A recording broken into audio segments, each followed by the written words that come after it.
Chapter 221, Absolutely Winning. Saul didn't care about Heidi's whereabouts. He narrowed his eyes but kept smiling. So, Senior, when I was being chased by the noodle arms, you were just standing there watching. He wasn't blaming Haywood for not helping, but if Haywood had only watched coldly, then he could do the same in return. Force is mutual, so are relationships between people. To his surprise, Haywood admitted it quite readily. Yes, after all, with both bronze doors open, even I didn't dare to move. Saul, fair enough. At this point, Saul already knew what Haywood was here for. Haywood didn't beat around the bush. I want to ask you to enter the interlayer again and bring Heidi back. Saul raised an eyebrow. Save someone who tried to kill me.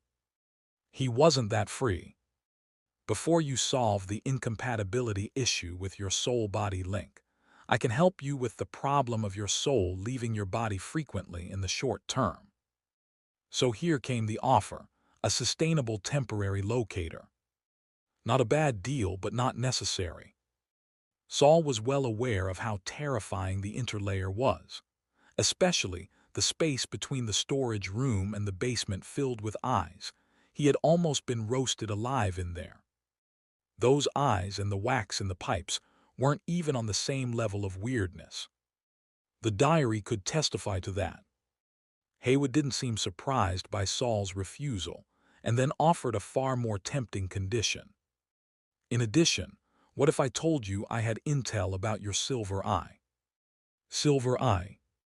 It took Saul a moment to realize. Haywood was referring to the nightmare butterfly's cocoon. That silver cocoon he had gouged out of his own eye socket, carefully sealed away, and still hadn't dared to study.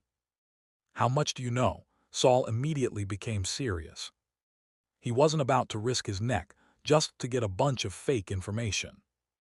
Nightmare butterfly. Haywood enunciated each word clearly. Bullseye. No matter how he looked at it, the nightmare butterfly was dangerous, powerful, and shrouded in mystery. Haywood was gambling on whether a wizard apprentice like Saul had the right level of curiosity. That's a solid offer, Saul admitted. Having already experienced the nightmare butterfly's power, he couldn't resist the allure of such knowledge. But Senior, couldn't you rescue Heidi yourself? She is your blood sister. Haywood's expression tightened slightly, and the temperature around him dropped by 2 degrees. I'm not skilled in soul-related magic, and my constitution doesn't allow out-of-body experiences. Saul was a little surprised. Wasn't the Tower Master specialized in soul research? Yet Haywood, his student, hadn't studied it. Haywood said, my mentor initially wanted to create a suitable body vessel to carry out his experiments, but in the end, he discovered that having just a body was meaningless. Almost all the issues in the experiment were related to the soul. Saul blinked. Are you talking about the experiment to revive Lady Yura?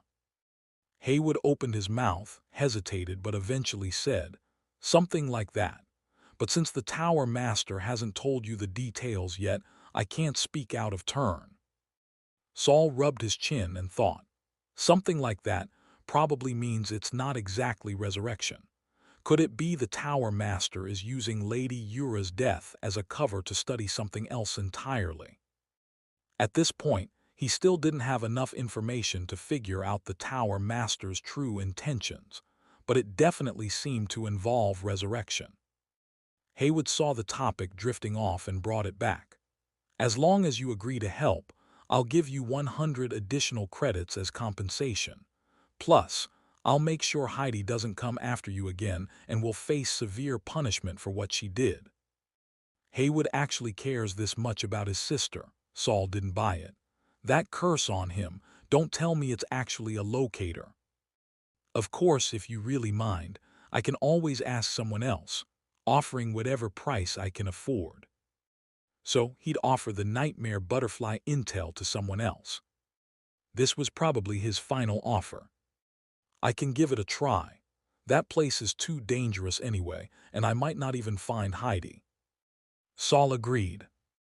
Refusing would mean giving up the nightmare butterfly info and the 100 credits, not to mention offending the Tower Master's apprentice. Wizards, after all, prioritize benefits. Nothing shameful about that. Haywood nodded slightly, a faint smile on his face as he reached into his cloak and pulled out a black bottle. The bottle had a wide mouth, almost as wide as the body itself, sealed with a piece of black cloth. It looked crude and old. This is where Heidi used to live as a child. She's very familiar with the scent. Later, when you're out of your body, I'll open it. Just reach out and touch it to absorb the smell. As long as she still has some awareness and can move, she'll definitely come to you. All right, I'll try, but if Heidi attacks me again, I will stop immediately. Haywood smiled. Just say her name, she'll know I sent you. Saul told him to wait a moment. He returned to the second storage room and sat at the experiment table. He didn't immediately attempt to put his soul out of body. Tonight's experience revealed another potential talent of his. Before entering the interlayer again, he had to confirm it. Lord Morden, what does it mean if someone's soul can devour other spirits? The diary appeared and opened. I don't know the exact principle, but I once met someone like that. He came from the wasteland and was one of my trickiest enemies, but also the craziest, walking the line between normal and aberration. He really could grow stronger by devouring other souls. But the biggest problem was the evil thoughts from those souls, how to keep them from corrupting him. Once he got lost in those thoughts, he became a monster, irredeemably so. Reading Morden's response, Saul instinctively touched his stomach.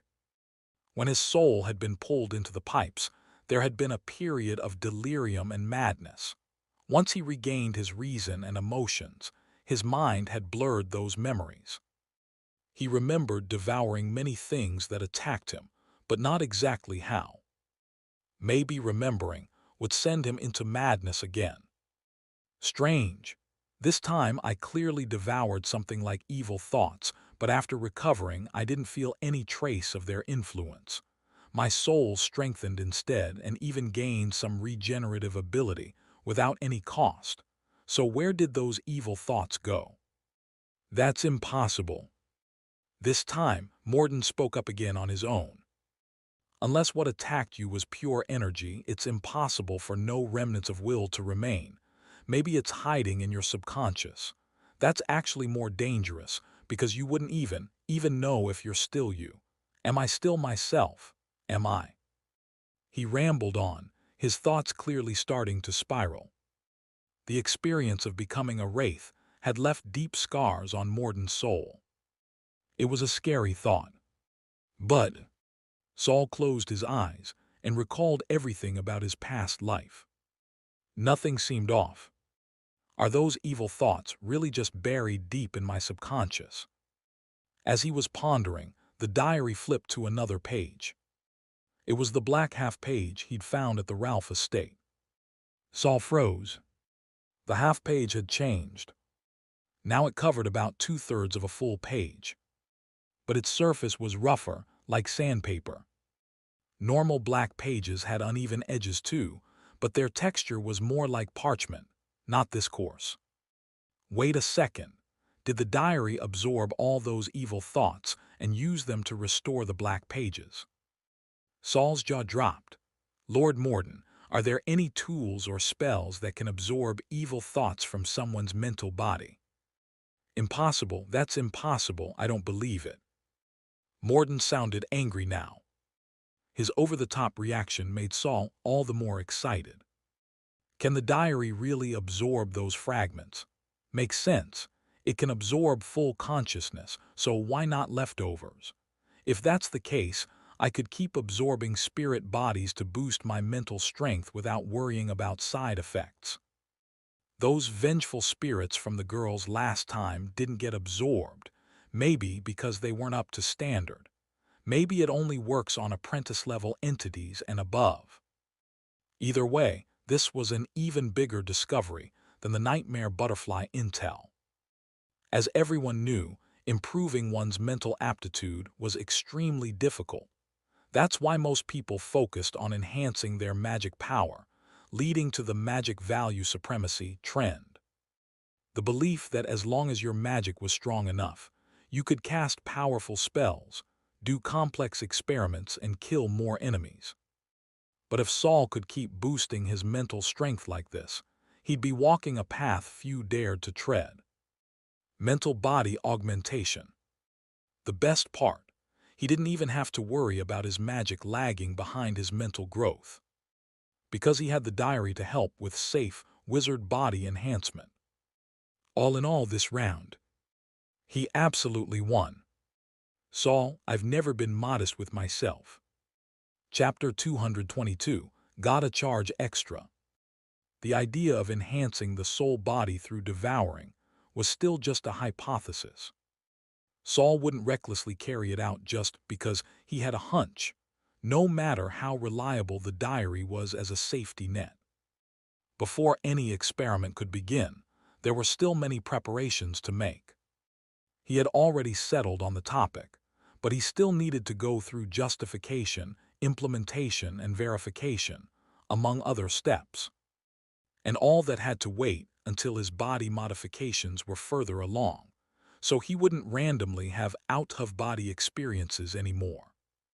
Otherwise, if he suddenly separated from his body and encountered some unknown danger, the risks would be too great.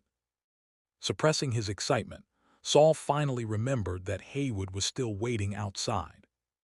Right, leaving someone hanging that long isn't very polite. He began thinking about how to initiate an out-of-body experience on his own. Because Tower Master Gorsa had warned him not to separate from his soul casually, Saul had never tried it on purpose before. His previous experiences had all been passive. He had never explored how to do it willingly. But he had a theory, one he believed had a high chance of success. That theory revolved around his meditation diagram, the erosion diagram. The erosion diagram was a closed loop. At the top of the diagram stood a man. Walking halfway through the loop, he transformed into a monster with an octopus-like head. Then the monster walked another half-loop and turned back into a man. If Saul's soul was considered the monster in relation to his body, then if he could return from monster soul form to human physical body, couldn't he also consciously transition from human to monster?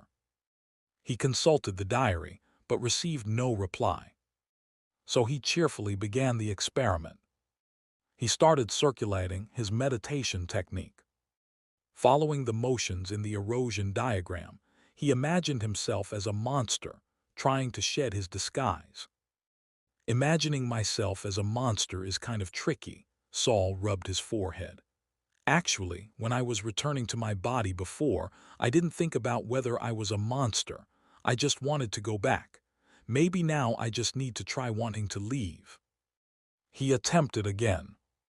Sure enough, when he dropped the idea of changing his mindset, the process became much easier. After a few tries, he slowly stood up from his original position and completed a half loop in 6 steps. Saul opened his eyes and looked down at himself. Gone was the skeletal arm. Looking behind him, he saw his own body slumped back against the chair. Success, Saul grinned. At least now I can collect Haywood's payment, and in the future I can design some experiments around this. Even though the Tower Master had warned that soul separation was dangerous, Saul couldn't resist the temptation, especially if it might drastically boost his mental power. What kind of wizard stays safe and sound in a sanctuary all the time? Besides, he had the diary to back him up. He took a moment to calm his excitement, composing himself and reverting his face back to his current life appearance before heading out to meet Haywood at the storeroom entrance. The only thing in his way was the crowd of corpses at the door.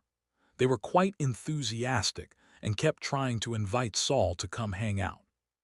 He finally made it to the door after struggling through, and directly phased through the storeroom entrance. Unlike the bronze doors, this one didn't have lethal rules attached to it, so Saul felt more at ease passing through. Outside, Haywood still stood in his original posture, head slightly lowered. His heterochromatic violet-blue eyes dimmed a bit. Though Saul didn't deliberately reveal himself like he had with George, Haywood noticed him immediately. When he looked up, his purple eyes gleamed faintly. It wasn't the first time he'd seen Saul's soul form, but Haywood still found it fascinating. He couldn't help himself from probing a bit. The time you were out of your body was several times longer than the time you were inside. If you weren't doing anything else, then this was your first time initiating it yourself. Saul didn't deny it. Haywood was impressed. You succeeded on your first try and that quickly. That means you've already grasped the principles of soul separation. I'm jealous. Aren't you in a hurry to save your sister? That snapped Haywood out of his curiosity. He took out the black bottle again. He pressed his hand lightly on the seal, and the black cloth covering it slid down, revealing half the mouth of the bottle. A damp, moldy basement smell wafted out instantly. Just bring your arm close. The scent will cling to you and should last around 10 minutes. Saul held out his right arm. Wisps of mist wrapped themselves around it shortly after. The scent could cling to a soul form. He nearly gave in to his own curiosity. But for now, the priority was fishing Heidi out of that interlayer. If he failed or arrived too late, he might miss his shot at the nightmare butterfly's knowledge, and a second exchange with Haywood would certainly come at a steeper price. He shook his hand to confirm that the mist still held fast around his arm, then looked up and said to Haywood, "All right, I'll head back into the storeroom and try from there." Haywood paused for a moment. "Can't you try here? If anything goes wrong, I can help." Saul offered a simple excuse, or rather, a reasonable explanation. "If Heidi vanished after pulling me into the interlayer from inside the storeroom, I think entering from the same spot gives me a better chance of finding her." This time Haywood nodded almost immediately. "If you don't find her, you can come back and try again from here. The interlayer isn't a solid space. Fluidity in soul forms is perfectly normal. If you come back, I can also help deduce Heidi's location based on what you saw." Saul smiled. "Multiple trips into the interlayer will cost extra."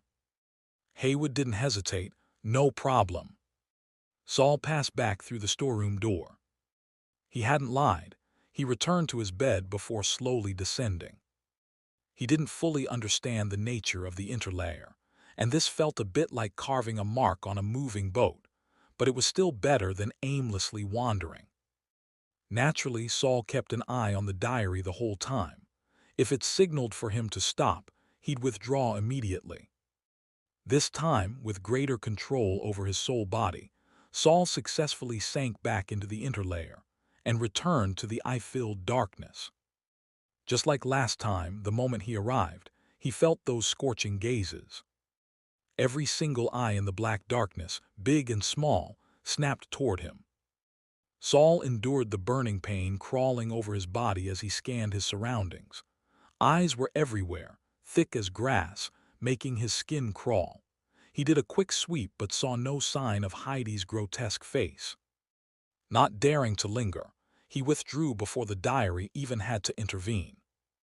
This interlayer feels extremely dangerous, far more mysterious than the wax-filled tubes. If Heidi got lost in here and couldn't get back, she must have run into serious trouble.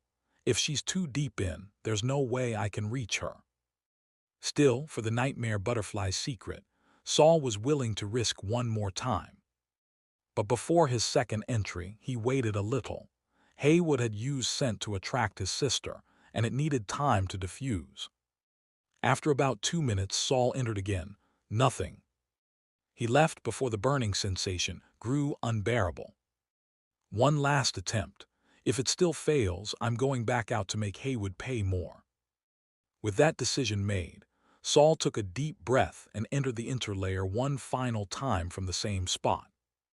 This time, the moment he arrived, a horrifying human face lunged toward him.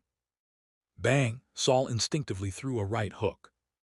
Then he realized That might have been Heidi's face. Chapter 223, Nightmare Butterfly. Cough, cough. Saul was running out of time.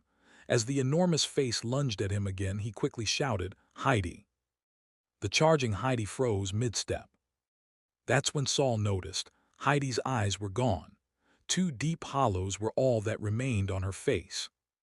She now looked rather like the eyeless puppet dolls in Kaz's laboratory. The burning sensation around him intensified again. Saul glanced toward the rows of eyes watching from the distance, realizing he had to get out of there immediately. He grabbed Heidi's long nose and yanked her upward like pulling a radish, dragging her along as he ran. From beginning to end, the eyes only focused on Saul, paying no attention to the Heidi in his hands. As soon as they exited the crawlspace, the dazed, doll-like Heidi instantly regained her energy. Shrieking, "Brother!" in a high-pitched voice, she darted madly toward the storeroom doors. But just before reaching the horde of corpses, she skidded to a stop, abruptly turned around and fled back behind Saul, sobbing with little whimpers. If one could ignore the horror on her face, she did resemble a spoiled little girl.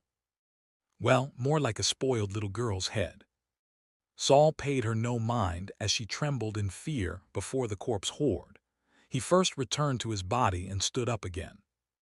Looking at Heidi, who trailed closely behind him, Saul realized it didn't seem appropriate to drag a woman by the nose in front of her brother. But although she called herself a person, Heidi was really just a face. She had no neck or back of the head, more like a human skin mask. After examining her for a moment, Saul finally conceded and cradled her in one hand, loosely shielding her with the other as he stepped toward the corpse horde. "I want to take her outside. Please don't harm her, okay?" Although the corpses hadn't made a move just now, judging by Heidi's fear, she must have sensed a threat from them. So Saul decided to try reasoning. To his surprise, the moment he spoke, the corpse horde shifted sideways in unison, parting to reveal a 2-meter-wide path.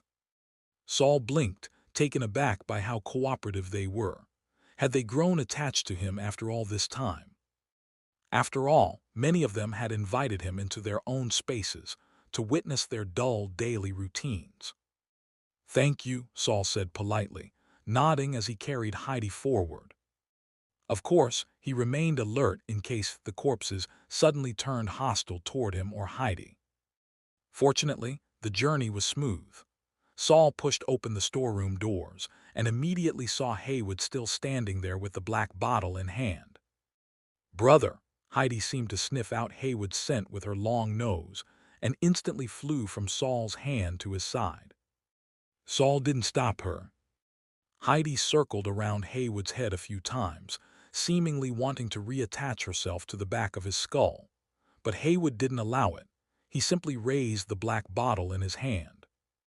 Heidi's nostrils twitched twice and she whined, "I don't want to go back in." Haywood shook his head firmly. "You're too filthy right now. If you're not washed clean, you can't come out."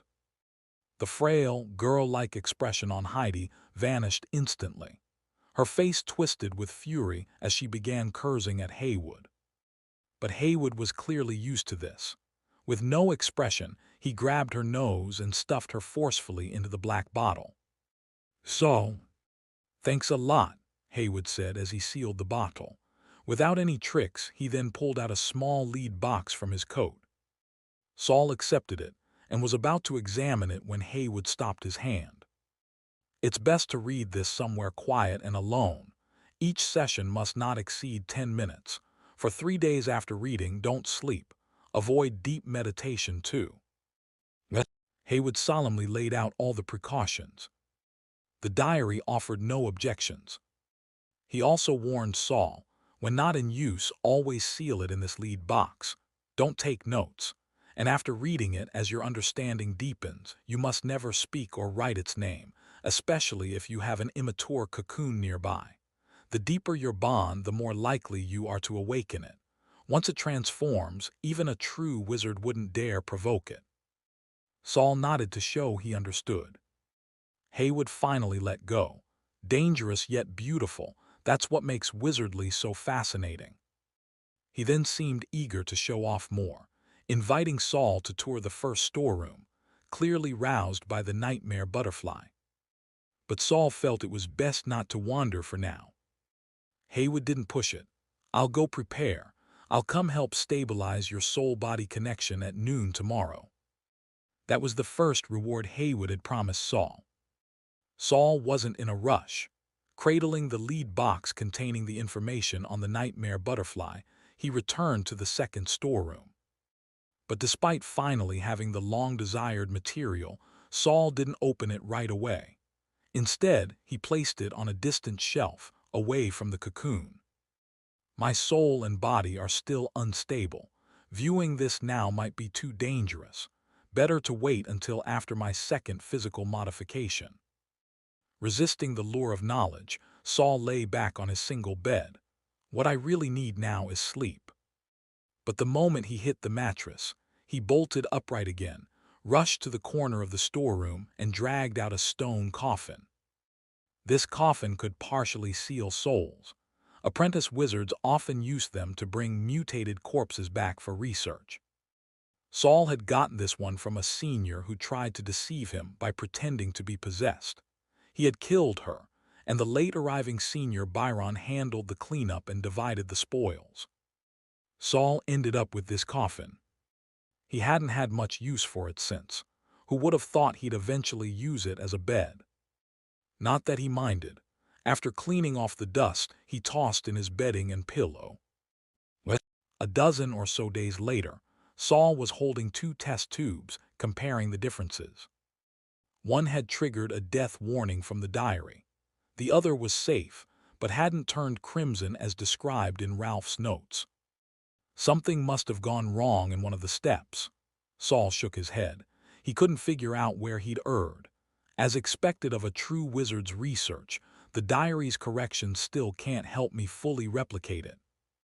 Never underestimate any wizard in this world. He set down the test tubes and prepared for a third attempt. Once he perfected the flesh-crafting potion, he could try combining it with his plastic bones. A body modification method focused on devouring flesh, combined with soul resin that could store souls. He wondered what kind of sparks might fly. Of course, the diary's help would be crucial in nudging the final results in his desired direction. Little Algie obediently handed Saul a new empty test tube and stirring rod.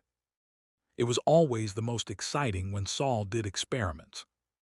Unfortunately, just as Saul accepted the tube, the feathered message quill on the left suddenly flew up and began scribbling rapidly on the blank parchment on his desk.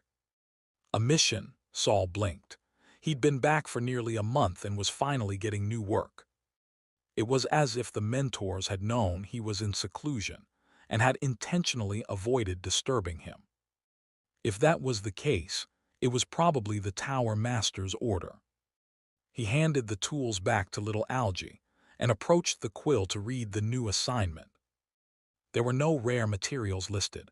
The final signature read, Mentor Guido. Oh, Kelly's mentor. Saul picked up the paper and cross-referenced it with the inventory list he'd prepared. "It's been a while since I last saw Kelly. I wonder if she made it back safely from her expedition. Judging by her face, she doesn't seem like someone who'd meet misfortune on the road." Having faced death twice himself, Saul sincerely hoped Kelly's journey had gone smoothly. In less than 2 hours, Saul had gathered all the required materials and wheeled the cart back to the lab bench. He picked up the feathered quill and wrote, "Completed," on the task sheet. Almost immediately, someone knocked on the storeroom door. Could it be Haywood again? Saul went to open it. Ever since he'd pulled Heidi out of the crawlspace, Haywood had regularly helped him improve the stability between his body and soul. Interestingly, he did so using physical conditioning techniques, which had opened Saul's eyes. Though each session felt like acupuncture, being pricked all over it was worth it. The effects lasted nearly a month, and it was free, so Saul endured. But when Saul opened the door this time, He found someone he hadn't seen in a long while. A smile spread across his face. "You're finally back, Kelly."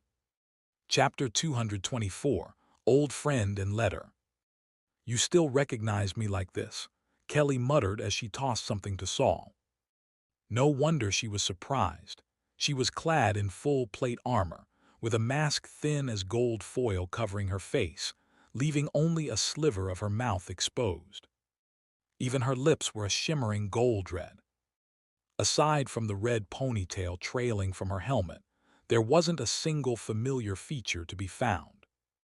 Saul caught the item she threw, immediately opening it. "Oh, what's this, honey?" "Gantry wax. You once said that common materials are hard to keep fresh for long, and using magic to preserve them is a waste. I happen to see this jar from a human body collector out there. Maybe it'll be useful for your research." Saul's eyes lit up at once. "Not bad. This'll come in handy for experiments, but I came back in a rush this time. I didn't bring you anything." Kelly curled her lip. "You owe me then. What happened to your hand? Went out once and lost the meat." "It melted, didn't lose it. I brought it back in a bag." Saul proceeded to tell her about the adventure he'd had in Hanging Hands Valley with Senior Byron. After listening, Kelly pulled a disgusted face. "I'm never going on an outing with you. You've got the worst luck." "And you're one to talk," Saul snorted, giving her a once-over. "Looks like you've got your own mess going on." Kelly lowered her head and patted her breastplate with a metal-gloved hand. The solid clank of steel rang out. "This is for an experiment," she said stubbornly. "There was just a little accident." After a moment's hesitation, she removed her mask. Her entire face gleamed with the same reflective golden tint as her lips. When her skin and muscles moved, they looked unnaturally stiff. "The new magic I was researching clashed with a potion I recently took. Now my pores keep leaking poisonous metal." Saul frowned. "That's worse than I imagined. Need help?" Kelly rolled her eyes. "You're in confinement. Worry about yourself. A genius like me can handle a little thing like this. I'm just fascinated by metal. It's rare.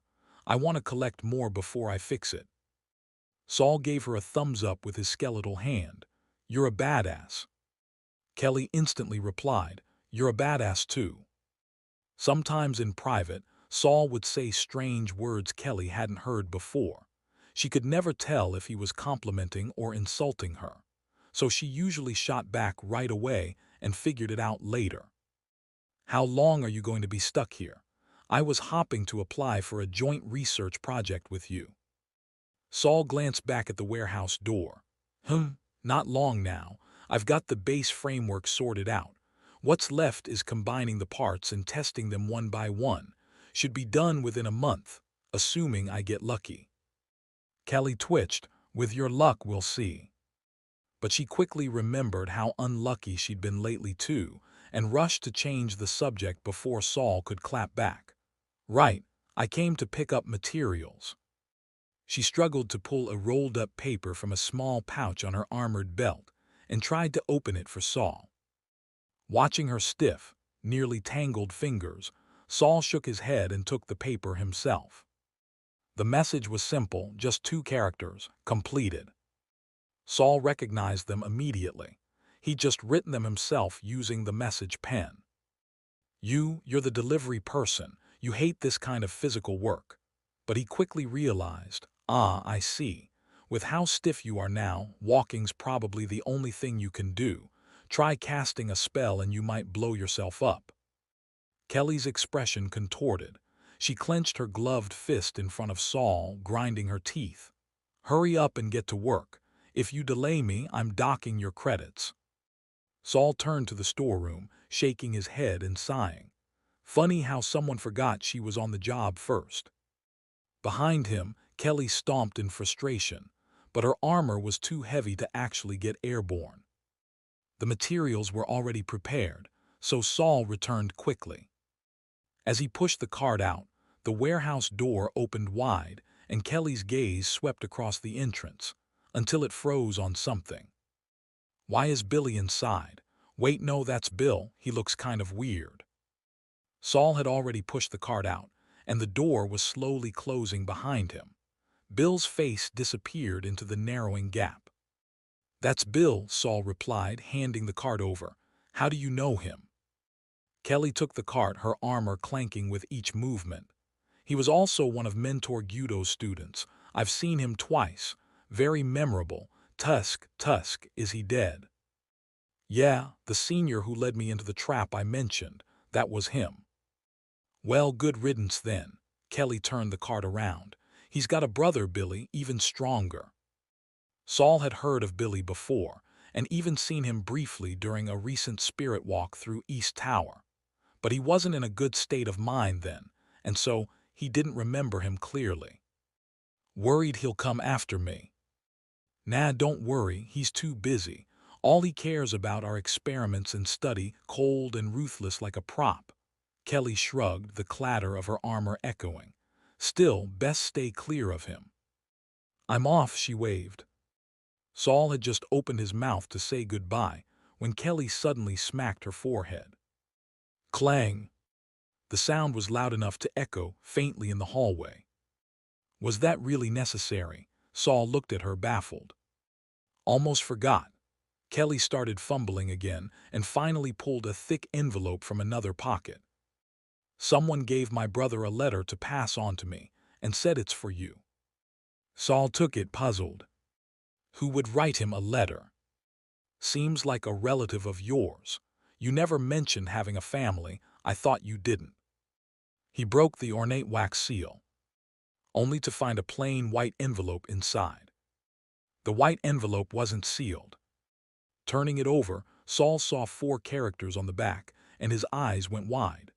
The smile on his face vanished instantly. To my little brother. Kelly, noticing the change in his expression, stepped over. What's wrong? Something bad. I checked it, no magic, no mental force. Even paid the registry to sever any void connections. Nothing dangerous. Saul stared at the 4 words. There was only one person in this world who had ever called him little brother. Kelly, who gave you this letter? My brother said it was from a friend of his. They described your appearance exactly, claiming to be your family. The more she spoke, the more cautious she became, suddenly recalling all the messy drama in her own family. Should we report it to Mentor Kaz? Mentor Kaz might not be helpful. And Saul wasn't ready to escalate it just yet. He needed to confirm the sender's identity and intent. Kelly, did anyone else know you gave this to me? She shook her head, her red ponytail swishing. No, I didn't tell anyone else. Even the registry folks just thought it was stuff I brought back myself. What? Kelly was sharp. She immediately understood Saul's meaning. All right then, I'll accept it, thanks. Kelly studied his face carefully. If it turns out to be trouble, just toss it. But Saul just smiled and shook his head. He watched as she slowly clattered away with the cart, then turned and walked back into Warehouse 2. He sat at the lab table and began opening the letter. He didn't bother checking it further. If it really was from Kismet, then any hidden tricks would be beyond his detection anyway. Besides, the diary hadn't triggered any warnings. The envelope wasn't sealed, and there were no unusual energy fluctuations. Maybe that was the point. Maybe Kismet deliberately left it open like this, as if to say, see, I didn't do anything, so do you dare rate it. Chapter 225, A Brother's Concern. To my dear little brother. To my ill-tempered, yet pitiful little brother. I had to leave in haste last time. It was truly unavoidable. I have seen fate coiling around you, with shadows looming like dark clouds overhead. Your path is treacherous and rife with peril. Challenges may not always lead to opportunity. They may instead herald heavier misfortunes. If the day ever comes when you have nowhere else to turn, come find me in the wasteland. Though I may not be there, the door will always be open for you. Until then, please, feel free to indulge in the death feast I've prepared for you, Tilda. Your loving brother. Kismet. Saul quickly finished reading the letter. It was unmistakably from that man who called himself Victor, every word as incomprehensible as the man himself. At the bottom, the signature Kismet was scrawled in large, bold strokes, as if venting his frustration at how Kira had ignored his attempts at self-expression during their last encounter. After reading, Saul immediately closed his eyes to assess his condition. He briefly meditated, then replayed his memories to confirm that his consciousness had not been tampered with. This letter at least confirms that Victor is indeed Kismet. As for the crisis he mentioned, if it really is like a cloud looming overhead, maybe it's not directed at me personally. He looked up at the warehouse ceiling. If his brain isn't completely fried, calling my danger a dark cloud seems a bit dramatic. Could it be something bigger, a shift in the Wizard Tower's situation? It was strange. Kismet had even thought about giving him a fallback plan. But the place he suggested was the Wasteland, a region so terrifying that even true wizards tended to avoid it.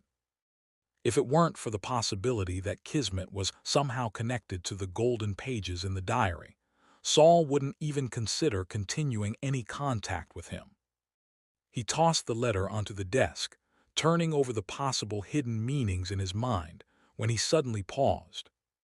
Wait, did he actually use an honorific when referring to me just now?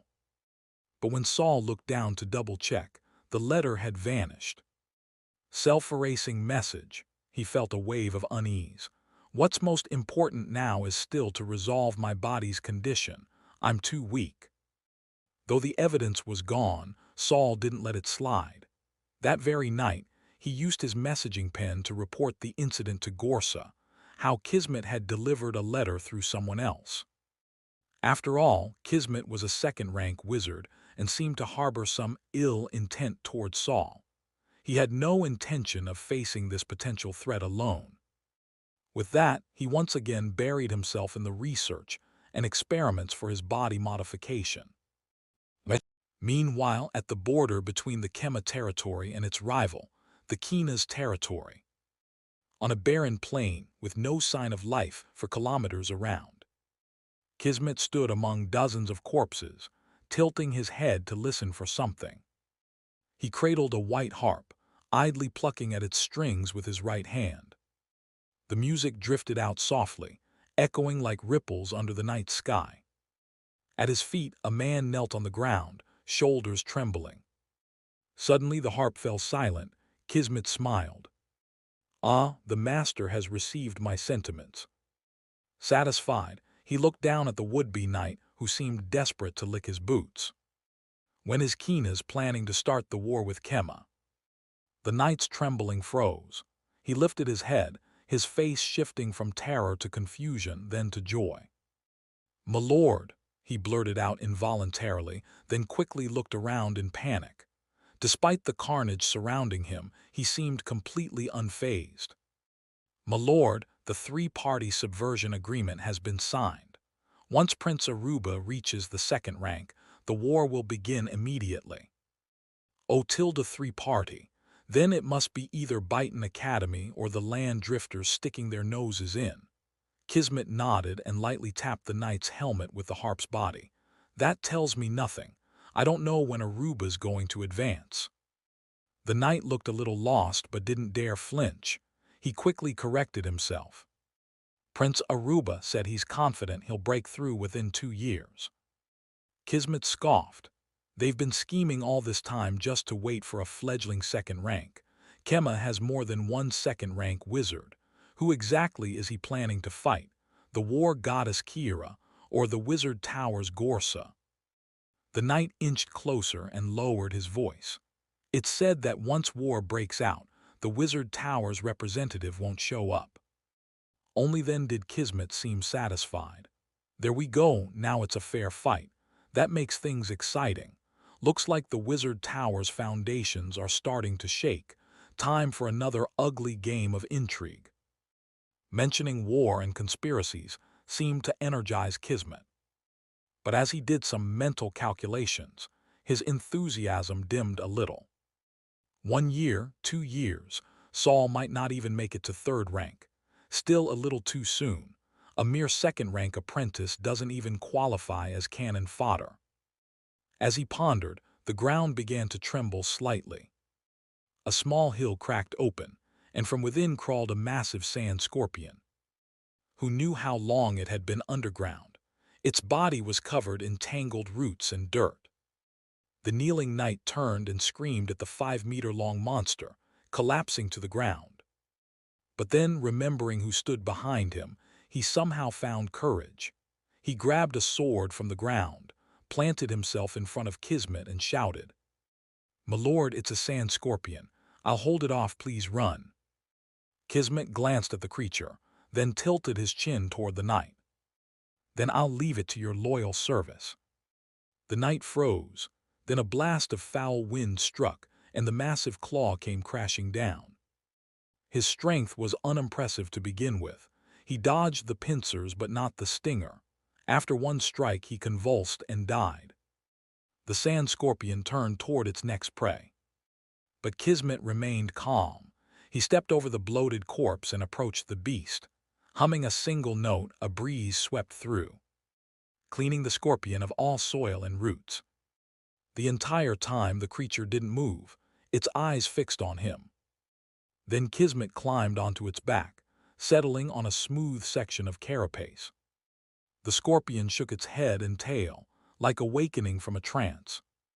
Kismet patted its back. "Let's go. We're heading to Kina's to find Aruba and buy our little Saul a few more years." Man and beast disappeared into the deep night across the wasteland. 5 days after reuniting with Kelly, Saul finally completed a dose of his flesh-crafting modification potion. Holding up the test tube, he stared intently at the shimmering crimson liquid and murmured, "Finally, after burning through so many materials, I've managed to make just one. The true Wizard family formulas are more complex than I imagined." Everything, the procedure, the conditions, had been the same, but his earlier batches just didn't work. If he had taken them, he would have turned into a monster and died. After dozens of failed attempts, Saul had learned to multitask. While adjusting the serum with one hand, he calculated the neutralizer dosage and prepped catalysts and solutions. The busiest of all, however, was the diary. It was doing the work of 3 people. At last, today, he had completed the final component of his new transformation formula. Amid a sea of scribbled notes, he carefully placed the crimson vial on the rack. "Only 1 dose, but all external variables have been ruled out, as long as my hands don't shake." He shook his 2 skeletal hands. Clack, clack, clack, the bones made sharp little cracks. "Maybe tomorrow, I won't have to hear this teeth-grinding sound anymore." Chapter 226, New Soul Resin. Saul's plastic bones and Ralph's flesh-crafting magic were both dark element-based body modification techniques. If not for Gorse's reminder, Saul wouldn't have thought of combining the two. Over a month after being locked in the second storeroom, he finally finished preparing all the raw materials. Instead of starting the modification right away, Saul returned to his coffin for a proper rest. Only by confirming that his mental state was stable and his magic flowing smoothly could he begin adjusting the final potion. The next day, Saul didn't even bother eating. He dove straight into his lab. Today, he will finally test his theory in full. First, he re-electrolyzed and softened the soul resin that had long since been separated from his arm. After several rounds of filtration, he meticulously removed every trace of contaminant. He even extracted all the soul fragments the resin had absorbed, reverting it to its most primitive state. He placed a small amount of the resin into a crucible, activated a weak current to keep it in a flowing state, then added a neutralizer and a supporting reagent from the flesh-crafting magic. The moment the 3 solution combined, a violent tearing noise rang out. They immediately began battling each other. Saul quickly leaned back and crouched, keeping his eyes just above the crucible's rim. Gray-white, translucent, and bright red, the three colors intertwined, each infiltrating the other in turn, yet stubbornly refusing to merge. They looked like a tricolored rope, entangled but never truly one. The neutralizer isn't working, Saul frowned.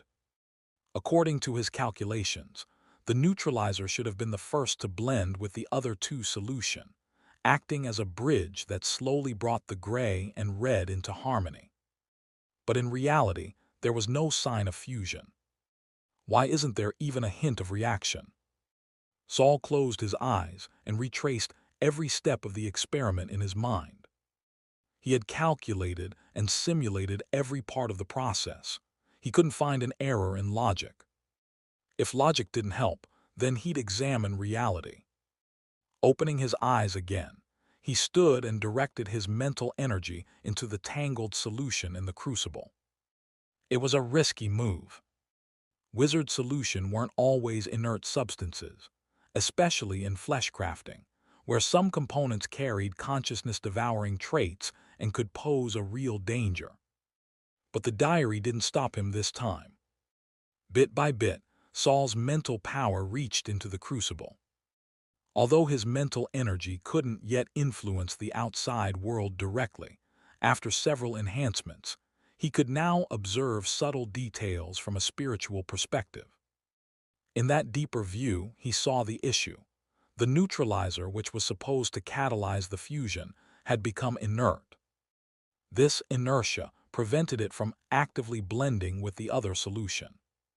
Just as I thought, magic experiments are incredibly complex. This one's probably going to fail. Saul was a little disappointed, but not discouraged. This experiment was already beyond his level.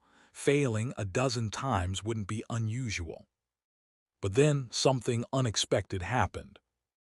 Perhaps recognizing Saul's familiar mental energy, the soul resin suddenly calmed. Its aggression dropped significantly, and the red reagent began to penetrate its surface tension, dragging the transparent reagent along. Is it changing? Saul's eyes lit up. Any change was better than a deadlock. He continued watching. The gray resin was now completely invaded by the red reagent, which behaved like rats storming a grain store. Small gray particles were devoured, and the red reagent's absorption rate kept accelerating. The neutralizer, too, began to react properly. Part of it entered the red reagent, while another part slowly accepted the gray resin. It looked like the fusion was finally underway, though not in the way Saul had expected. But then something even stranger occurred. Within the red reagent, gray solution started to appear. It quickly spread, covering all the red liquid in seconds. The gray solution then actively entered the neutralizer, using its fusion properties to join with the residual soul resin. Unfortunately, there wasn't much resin left, and the solution stopped reacting after absorbing a small amount. Seeing this, Saul quickly added a bit more resin, after confirming the diary didn't object.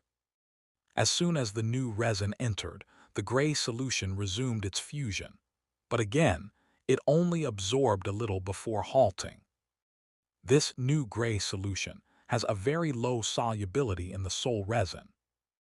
Rather than add more, Saul chose to continue observing the internal reactions with his mental energy. What he saw made him suck in a breath. The new solution exhibited intense activity, completely invisible from the outside, but inside it surged like an undercurrent. Saul took a drop and placed a life-bearing seed into it. 5 minutes passed, nothing seemed to happen. He plucked the seed out with tweezers and planted it in a small pot with shallow soil. Then he chanted a spell, infusing the pot with light and water. He also sprinkled some fertilizer made by the wizard tower near the seed. Finally, he cast a growth-accelerating spell. A green stream flowed into the pot. The soil stirred slightly. Then a pale yellow sprout pushed out and began growing at an astonishing rate. Soon the green plant had grown 1/2 meter tall, but then something eerie happened. A gray liquid began to seep from its surface, spreading until the entire plant turned gray. More alarmingly, the soil also began to shift color. By the end, the entire pot, the plant, the soil, had turned a strange black. Even the pot itself began to gray. Such strong contamination, it can even cross species and elemental types. Was this really the reagent he planned to use for body modification? Saul swallowed hard. I can't let this thing keep reacting. He immediately cast the zero-tier spell Tremor Shock on the plant. It took 3 full blasts before the gray infection finally stopped spreading. Its weakness is still electricity, but its resistance has increased several-fold. Saul laughed. Well, that solves one of the soul resin's weaknesses by accident. Once it absorbs more soul fragments, its strength will rise again. It might become fully immune to zero-tier electric spells, but anything higher would kill me outright, resin or not. So, yeah, still a win. He lifted the pot to toss it in the trash. But a shadow suddenly flashed by. Like a mad dog lunging for food, it snatched the whole thing, plant and pot, and swallowed it in one bite. Saul's mouth twitched. He looked at the wobbly little algae, swaying its tendrils like it was drunk. If you keep eating random crap, I swear I'll carve you up. Algae shuddered. Whether in fear or due to a bad reaction, Saul couldn't tell. He quickly grabbed the creature and inspected it thoroughly. Once he was sure nothing seemed wrong, Saul let out a breath. I know you're an earth element magical beast, but that doesn't mean you can eat everything, okay? Didn't you see that the soil turned gray? If that new solution's activity wasn't fully neutralized, you wanna become a new color variant or something. Saul spit it out right now. Chapter 227, Little Algae Protects Its Master. Little Algae, rarely scolded by Saul, dejectedly retreated into the back of his neck. Saul stared at the remaining new solution and the still undissolved gray powder. Gritting his teeth, he poured in all the soul resin he had.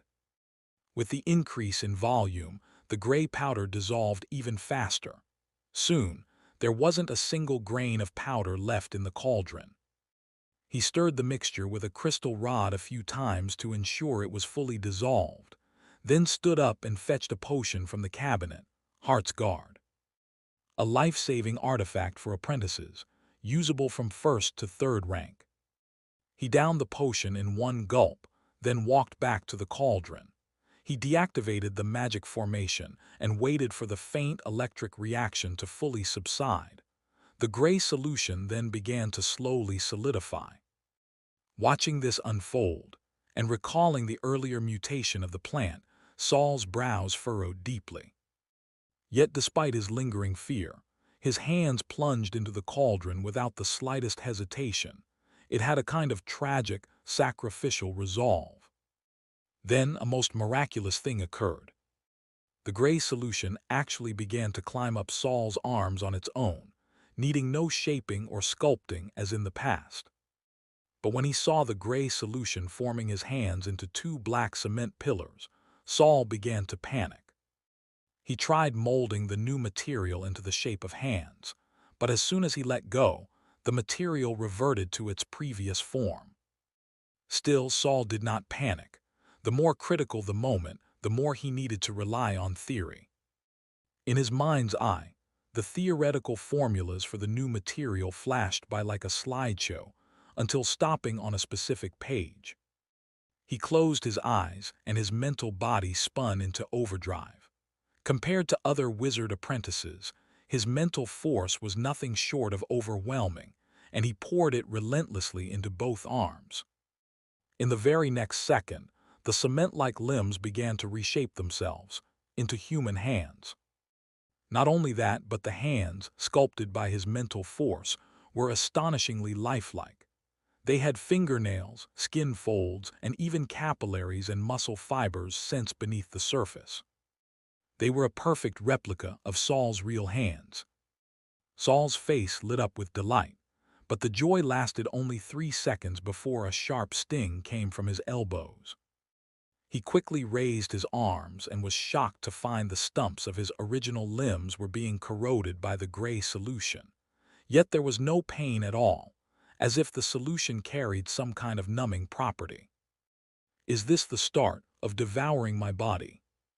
To perform the plastic bone body modification, Saul had long since dissolved the flesh from his hands. From elbows to fingertips, only white bone remained, manipulated by some dark element power. But now, the new material seemed unwilling to be confined to the forearms. It was creeping past his elbows, trying to advance further up his arms. He wasn't too alarmed. Every one of his body modifications walked a tightrope, and as long as the diary didn't appear, Saul trusted his balance to be top tier. Without fear of the unknown, Saul instead lifted his arms and inspected them. As the flesh was corroded, blood began to seep out, but the moment it touched the gray solution, it was devoured and turned gray as well. Capillaries, veins, arteries. As the corrosion spread, more and more of his vascular and nervous systems were exposed to the gray solution. Enduring the ticklish sensation, like hundreds of tiny fish nibbling at dead skin, Saul projected his mental power into the interface between the solution and his skin. Due to blood pressure, the gray solution was still only consuming the blood seeping out. But as the contact deepened, Saul could feel the grayness slowly overtaking the red, starting to invade his blood vessels in reverse. Compared to the solid muscle and bone, solution blood was the easiest to assimilate. As Saul watched anxiously, the gray solution finally breached the barrier and entered the maze of vessels inside his arms. And to his astonishment, inside the artificial hands formed by the gray solution, a layer of organ-like vascular structure had formed, mirroring his real arms. His fake hands were becoming more and more like real ones. The influence of the new soul resin had gone far beyond Saul's expectations. Deep down, he had an ominous feeling. He might truly be crossing a line into something no longer human. And just as that thought arose, he felt a strong numbness flare in his arms, like the painful, dead tingle feeling from a nap-induced compression. The numbness crept from his arms to his torso, and Saul suddenly felt his heart clench violently. The next moment, his brain faithfully did its job, and he passed out. A black tendril caught Saul before he hit the ground. Then it split into two more tendrils like thick thighs and carefully walked him over to the stone coffin, gently placing him inside. Afterward, little Algae, uncharacteristically, didn't return to Saul's neck. Instead, it crouched beside him like a loyal guardian. At that moment, a shadow dropped from the ceiling of the second warehouse. The shadow hit the floor and began to change shape, eventually forming into a silhouette of a woman cloaked in black. The shadow approached the coffin and bent down to examine the boy inside. "This kid is reckless and Gorsa just lets him be." Ura's voice was filled with undisguised fury. "A second-rank apprentice, has he even finished learning all wizardly? Is his magic output up to standard? Is his mental body stable? And he dares attempt such a dangerous body modification." She was nearly losing her mind. Bits of black ash flaked off her body and melted into the surrounding shadows. "No, if he dies like this, all the preparation we've done will be for nothing." Looking at Saul barely breathing, his face now traced with gray veins, Ura made a decision. "No matter if it makes Gorsa suspicious, I have to save this little lunatic's life. I can't take this agony any longer. I have to stop this transformation." But just as Ura reached toward Saul, little Algae suddenly moved to block her. "Step aside," Ura said coldly. Little Algae trembled, but refused to move. "Don't forget who buried you under the wizard tower. If you defy me, I'll open the magical seal below and turn you back into the mindless killing beast you once were." Little Algae curled over Saul, shaking violently. But still it did not retreat. "You really did choose a new master." Ura's fingers extended, growing into long, scythe-like blades. Wherever her fingertips passed, the solid stone coffin sliced open like butter. Little Algie trembled even harder. Just as she was about to shred little Algie apart, Yura suddenly stopped. "Forget it. For the years you once protected me, I'll let you have your way this time. If you want to guard him, then guard him. I'm just a stranger to you now anyway." With a cold laugh, she withdrew her hands, floated upward, and vanished into the ceiling. Seeing her finally leave, little Algie let out a very human-like sigh of relief and collapsed limply onto Saul's body. But just as it raised its head again to stay alert, it suddenly saw a figure standing in front of Saul's experiment table. That person wore a reddish-brown cloak and held one of Saul's draft pages, his fingers wrapped in pink bandages, as he studied it. Little Algie instantly froze in place. If facing Yura had made it tremble in fear, then facing Gorsa made it too scared to even move. Even instinct could be paralyzed by terror. Chapter 228, Second Body Modification. Gorsa was fully absorbed as he read, lifting another page from the desk as soon as he finished the last. Once he had gone through all of Saul's derivation formulas, he frowned in rare confusion. A brilliant idea. No borrowed frameworks, just a direct attempt to integrate, but it's riskier. How is he so sure he'll survive the destruction and modification of both body and soul? He set down the draft papers, completely unconcerned that he'd disturbed their original order. Then he walked over to the stone coffin, where he saw the petrified-looking little Algie. Unlike Yura, Gorsa wasn't angered by the creature's defensive posture which bordered on disrespect. Instead, he gently patted little Algie's smooth, bald head. "You're a good kid. I believe Saul is a better match for you than Yura. Once Saul becomes a third-rank apprentice, I'll extract your seed and give it to him.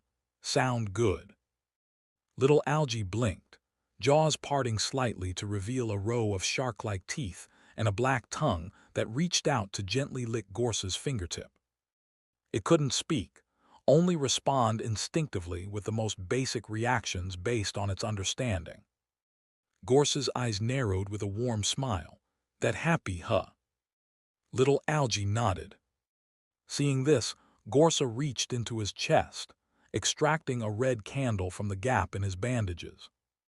He pulled over one of little Algie's tendrils and wrapped it around the candle several times. Only after confirming it was held steady did he let go. With a snap of his fingers, the red candle ignited instantly.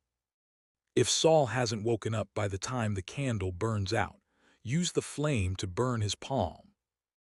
Little Algie glanced at the candle, then at Gorsa, and nodded obediently. Gorsa smiled faintly and vanished from the second storage room. Passing through the eye-covered passage, he accelerated and returned to his personal quarters in an instant. He stiffly settled into his soft couch, silver eyes narrowing slightly. Saul's concept is fascinating, but what's even more intriguing is the way he reached it.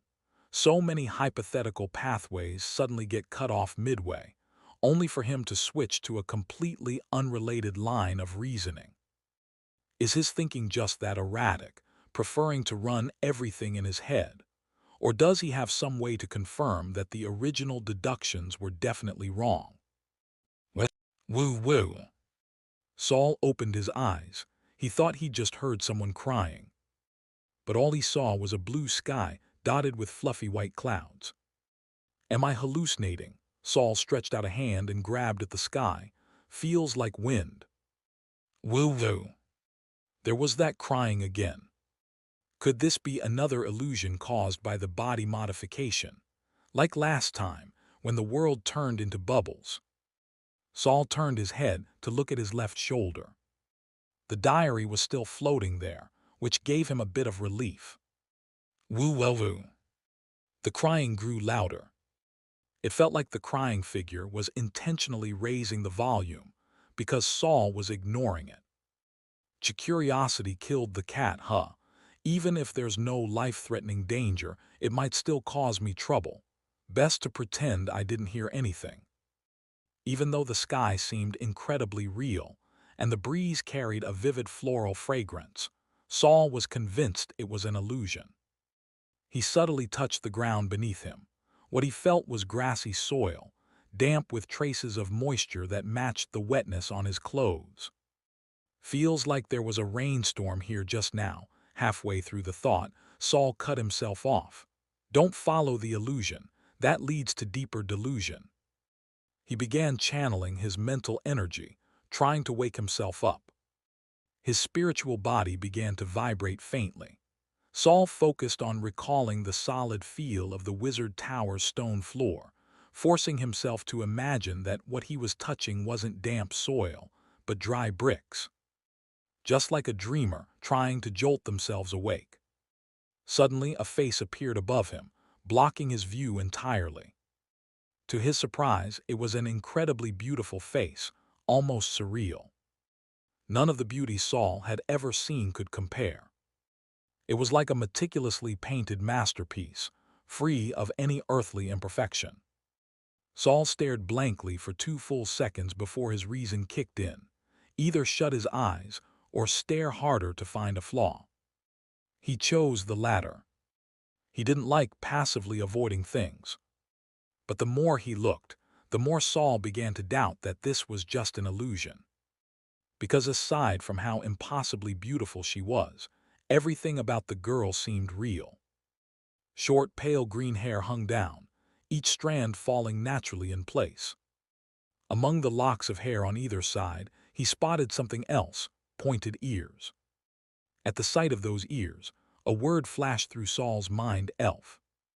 Is she really an elf, or just my imagination of what an elf should look like? Woo-woo. A tear fell onto Saul's face, so she had been the one crying earlier. Despite being stunned by her beauty, Saul's instincts immediately went on alert when he heard the sobbing again. Should he stay quiet or say something? He had tried to wake up earlier and even checked that the diary was still with him, but he still hadn't returned to reality. Since the first method hadn't worked, Saul decided to try a different approach. Why are you crying?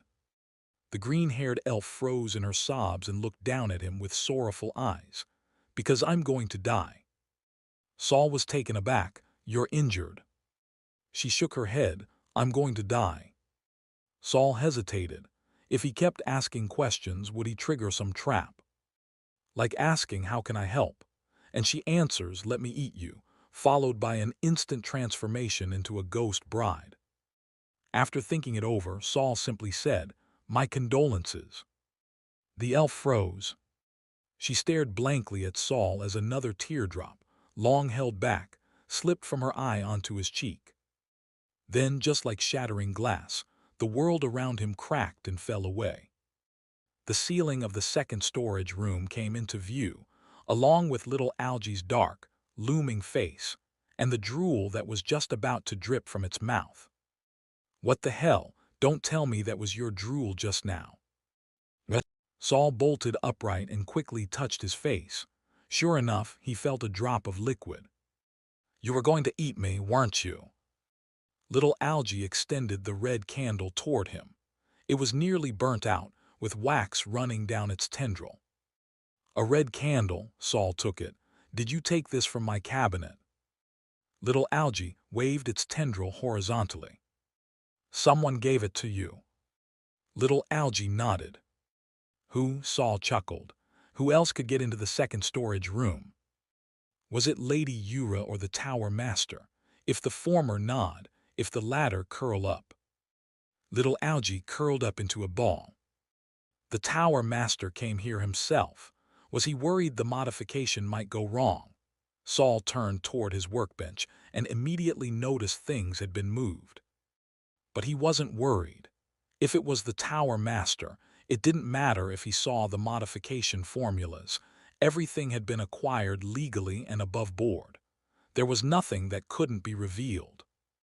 Besides, Saul no longer wrote secrets in the language of his past life like he had when he first crossed over. In a place like the Wizard Tower, filled with powerful individuals and lurking dangers, that would be the same as advertising that he was hiding something.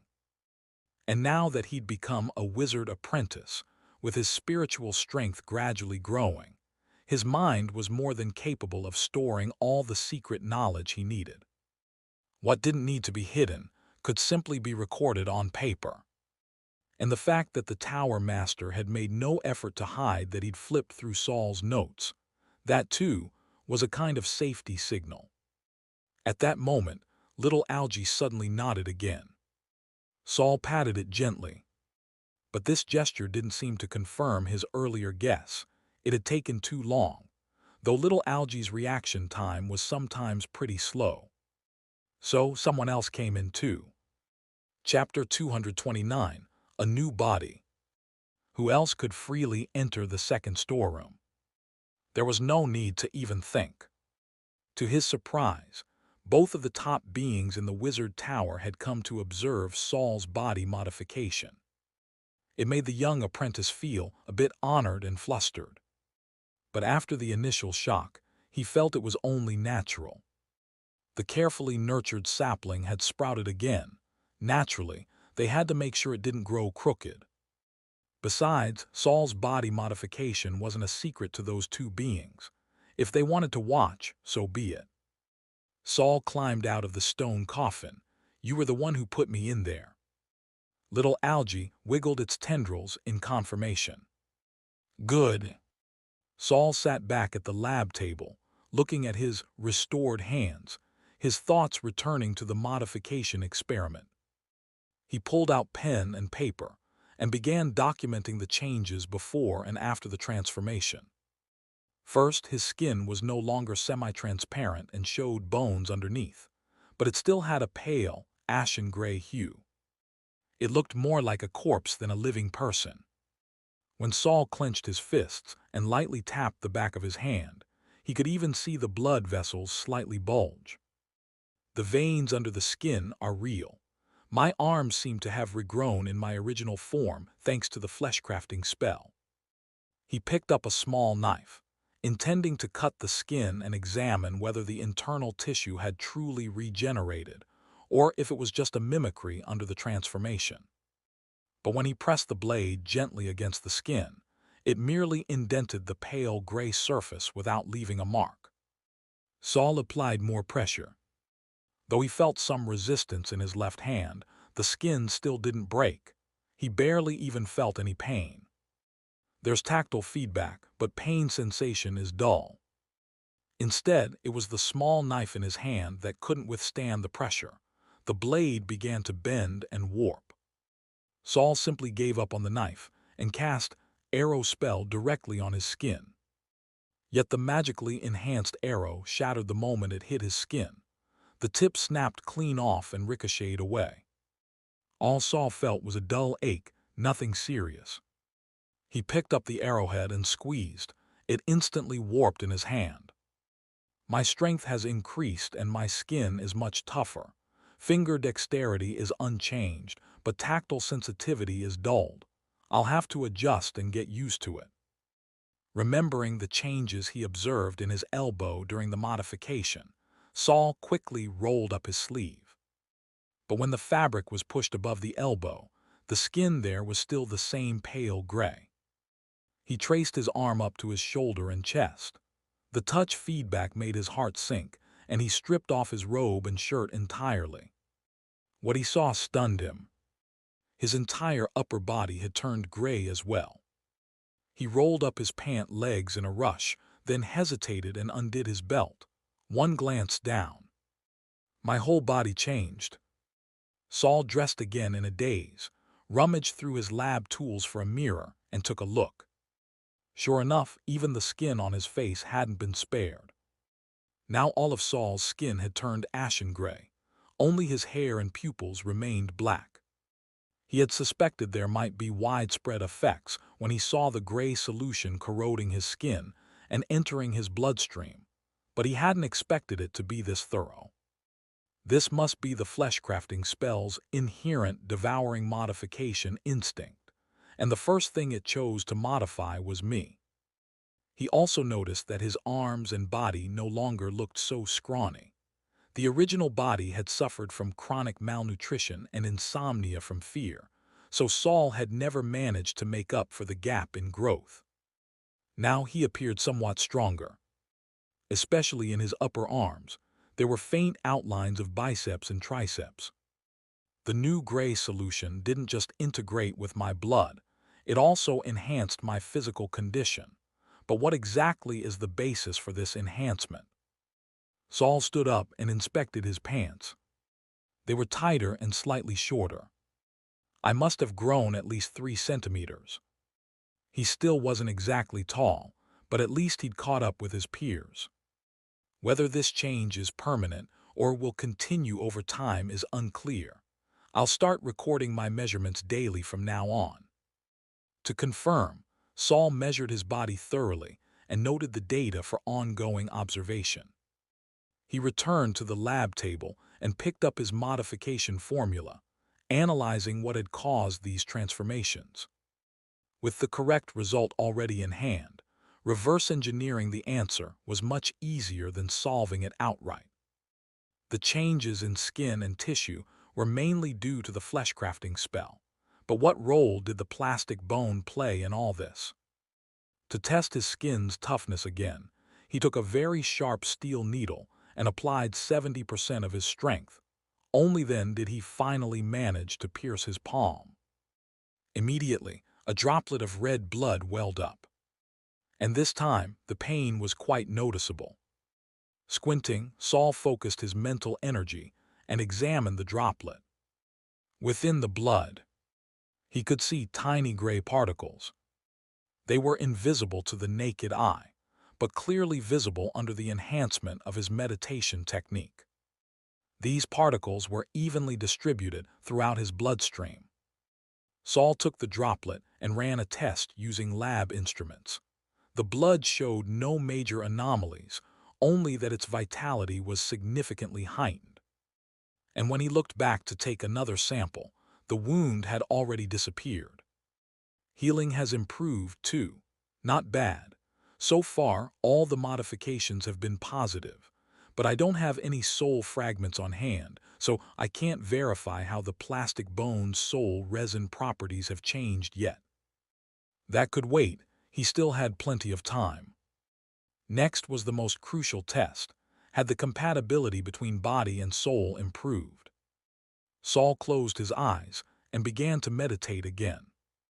As his mental energy began to circulate, he was surprised to find that his body welcomed the flow of magic and mental energy, and even actively aided the transmission. It was a novel sensation. Before, during meditation and casting, his body had never resisted, but it had never helped either. It was like the difference between entering a cold, empty house and coming home to find your parents waiting, urging you to change and wash up, with a steaming dinner ready on the table. Saul was touched and a little overwhelmed. This body, it only truly accepted my soul after the modification. Thinking of those gray particles in his blood, Saul formed a hypothesis. The key step in this modification was when I infused my mental energy into the potion. That must have triggered an unplanned reaction. The new gray solution had one additional ingredient, my own mental power.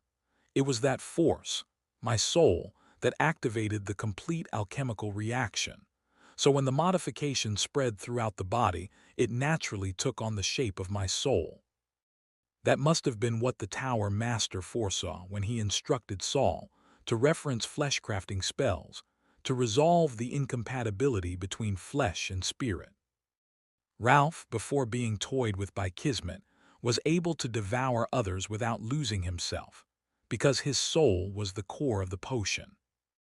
As long as that core remained intact, no matter how much flesh he consumed or how his body changed, his identity as Ralph was preserved. But when his soul was damaged, his body became something bizarre. So the soul detachment issue has been solved. Saul immediately sat down and put it to the test. Naturally, by attempting a voluntary try to get his soul out of body. He closed his eyes and activated his mental body, simulating the erosion diagram and attempting to rise from within. At first, his soul showed no signs of moving, nestled calmly within his body. Only when Saul intensified his meditation did he begin to feel resistance. Then came a distinct sensation of slight misalignment between soul and body. He was almost out, but then a powerful tug pulled at him from within, not wanting him to leave. Saul could tell that with effort he could still detach, but he chose not to push it, instead slipping back inside. As I thought, Saul opened his eyes. Once the body has been reshaped to fit the soul, leaving it becomes far more difficult. Before, projecting his soul out of body was like taking off a coat. Now, it was more like tearing off a layer of skin. The difference was immense. With this, the issue of my soul leaving my body at random is resolved. Saul smiled in satisfaction. The only thing he still couldn't figure out. He hadn't found the original soul's presence during this entire modification. Did I guess wrong, or was it just hidden too deep? Saul sat back in his chair, twirling a pen between his fingers. I was probably wrong. There's no way a normal soul could last this long. He suddenly thought of the soul infusion experiment he'd once participated in. In that test, a first-rank apprentice's soul had been injected into a deceased second-rank apprentice's body. The situation was oddly similar to his own. But in that case, the compatibility was so poor that even basic sensory transmission was distorted. Even genders of the soul and body cannot be the same, otherwise it cannot enter the new body. Compared to that, Saul's situation was mild. Maybe I should take another look at the soul infusion records. I might find the real reason for my incompatibility. Heck, I might even help fix the biggest issue in those experiments, gender mismatch. He set that thought aside and continued his testing. Now came the moment of reward, measuring magic and mental strength. He grabbed the black crystal orb and poured in magic power at full force. According to the orb's reaction, his magic value had surpassed 100. Beyond that point, the orb couldn't provide accurate readings. He'd need a different instrument or head to the registration hall for a more precise assessment. It's only been 2 months since I entered the second rank. Saul couldn't hide his excitement. I gotta tell Kelly this great news. He could already picture Kelly's expression going from stunned to disbelieving to furious, and finally to her lifting her haughty chin and swearing she surpass him. The thought made Saul grin even wider. Chapter 230, Soul-Devouring Resin. After reveling in his success, Saul ran another test on his mental body. The results were just as delightful. Although the new resin had been purged of the soul fragments it had previously absorbed, its quality still surpassed that of the first and second-generation plastic bones. As a result, Saul's mental strength had risen by another level, and as it continued to absorb more soul fragments in the future, his mental body would only grow stronger. This material needs a new name. Plastic bone doesn't even begin to describe it anymore. As he mulled it over, Saul tidied up his messy notes. After organizing all the pages together, he added a cover to the first page and stitched them up with thread. He leaned forward and wrote 3 large words on the cover: Soul-Devouring Resin. This would be the name of the formula for Saul's second body modification. That said, aside from Saul, whose mental body was already comparable to that of a true wizard, no other apprentice would be able to replicate it. This was a modification scheme that would cause ordinary apprentices to either die on contact or go insane from just trying it. And unlike his first modification, this second one had been far more comfortable, almost like drifting through a dream. However, what he saw in the dream left Saul puzzled. Why had he dreamed of an elf? Senior Byron had once told Saul to avoid anything related to elves before reaching the third rank. But Concha didn't seem to share that concern. She was actively seeking out information on elves. Thinking back, both encounters he'd had that involved elves were steeped in eeriness. And the library held no information about elves at all. Even books written in Elvish contained nothing about the elves themselves. This complete lack of knowledge about them left Saul feeling vaguely uneasy. Fear stems from the unknown. Maybe the Tower Master can help me analyze it, though I don't know if he's free right now. He wrote a message with his communication pen to inform the Tower Master that he was awake, then sat on the sofa gifted to him by the Tower Master and began a restorative meditation. To his surprise, just a few minutes after leaving, Gorsa reappeared before Saul. And he brought the same type of sofa with him. Not bad. Your mental and physical alignment has returned to a stable range. Upon seeing him, Gorsa scanned Saul from head to toe. Still, having undergone 2 body modifications in such a short time, it's best to have Kaz do a full checkup. Saul nodded obediently. While he had already done a self-check, the tools in the storage room were quite basic. If the Tower Master could get Kaz to take a look, that'd be even better. Do you still have the letter that Kismet delivered? Gorsa brought up another matter. He had been preoccupied the last time he received news of it and couldn't come, but now it was clear that he was quite concerned about why Kismet had reached out to Saul.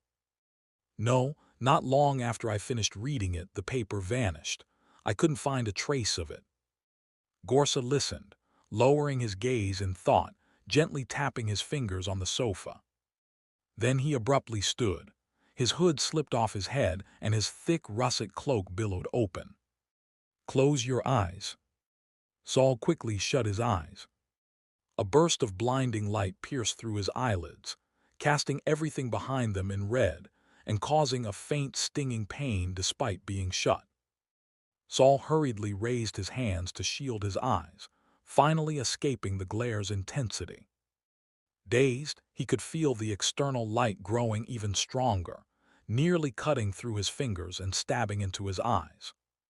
Just as he considered whether he should follow the carriage driver's example, curling on the floor and covering his head, the intense light finally began to fade. You can open them now, Gorsa said gently. Saul opened his eyes, but all he could see was white. It took 2 full minutes before his vision finally returned.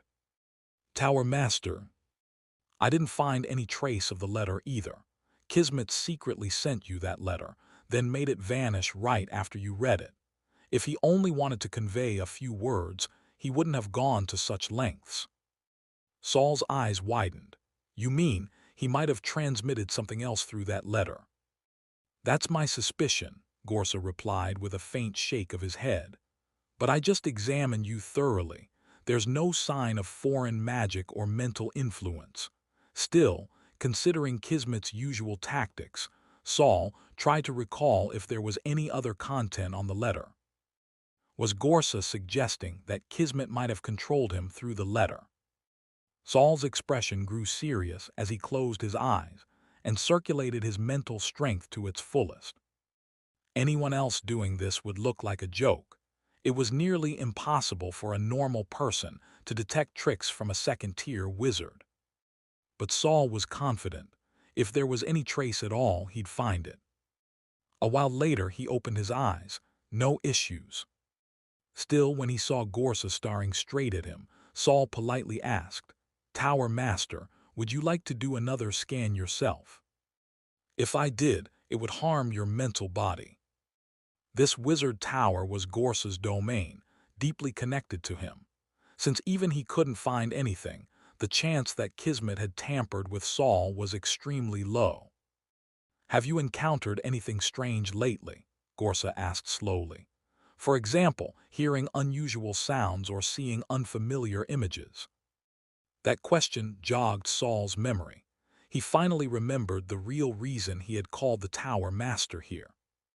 I passed out for a time during the modification. While unconscious, I saw an elf. An elf? Gorsa leaned forward. How do you know it was an elf? Saul described the girl sobbing and wailing that she was going to die. Then he asked, could that elf-related vision have something to do with Kismet?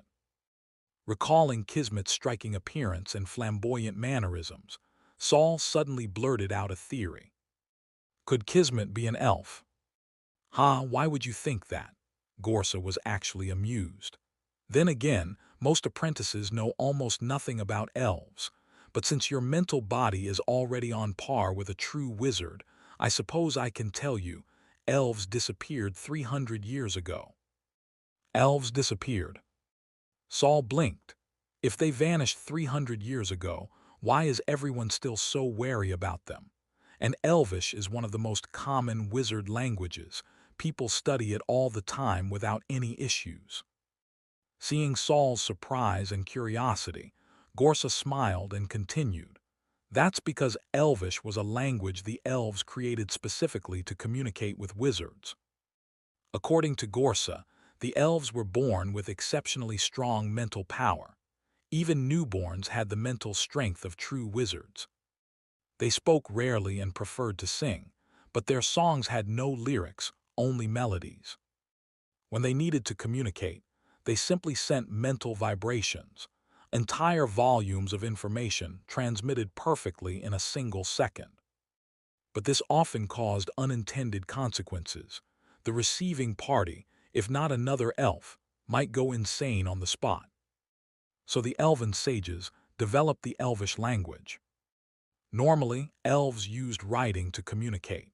If necessary, they would speak. And in emergencies, they would send a mental pulse and let fate decide whether the receiver survived.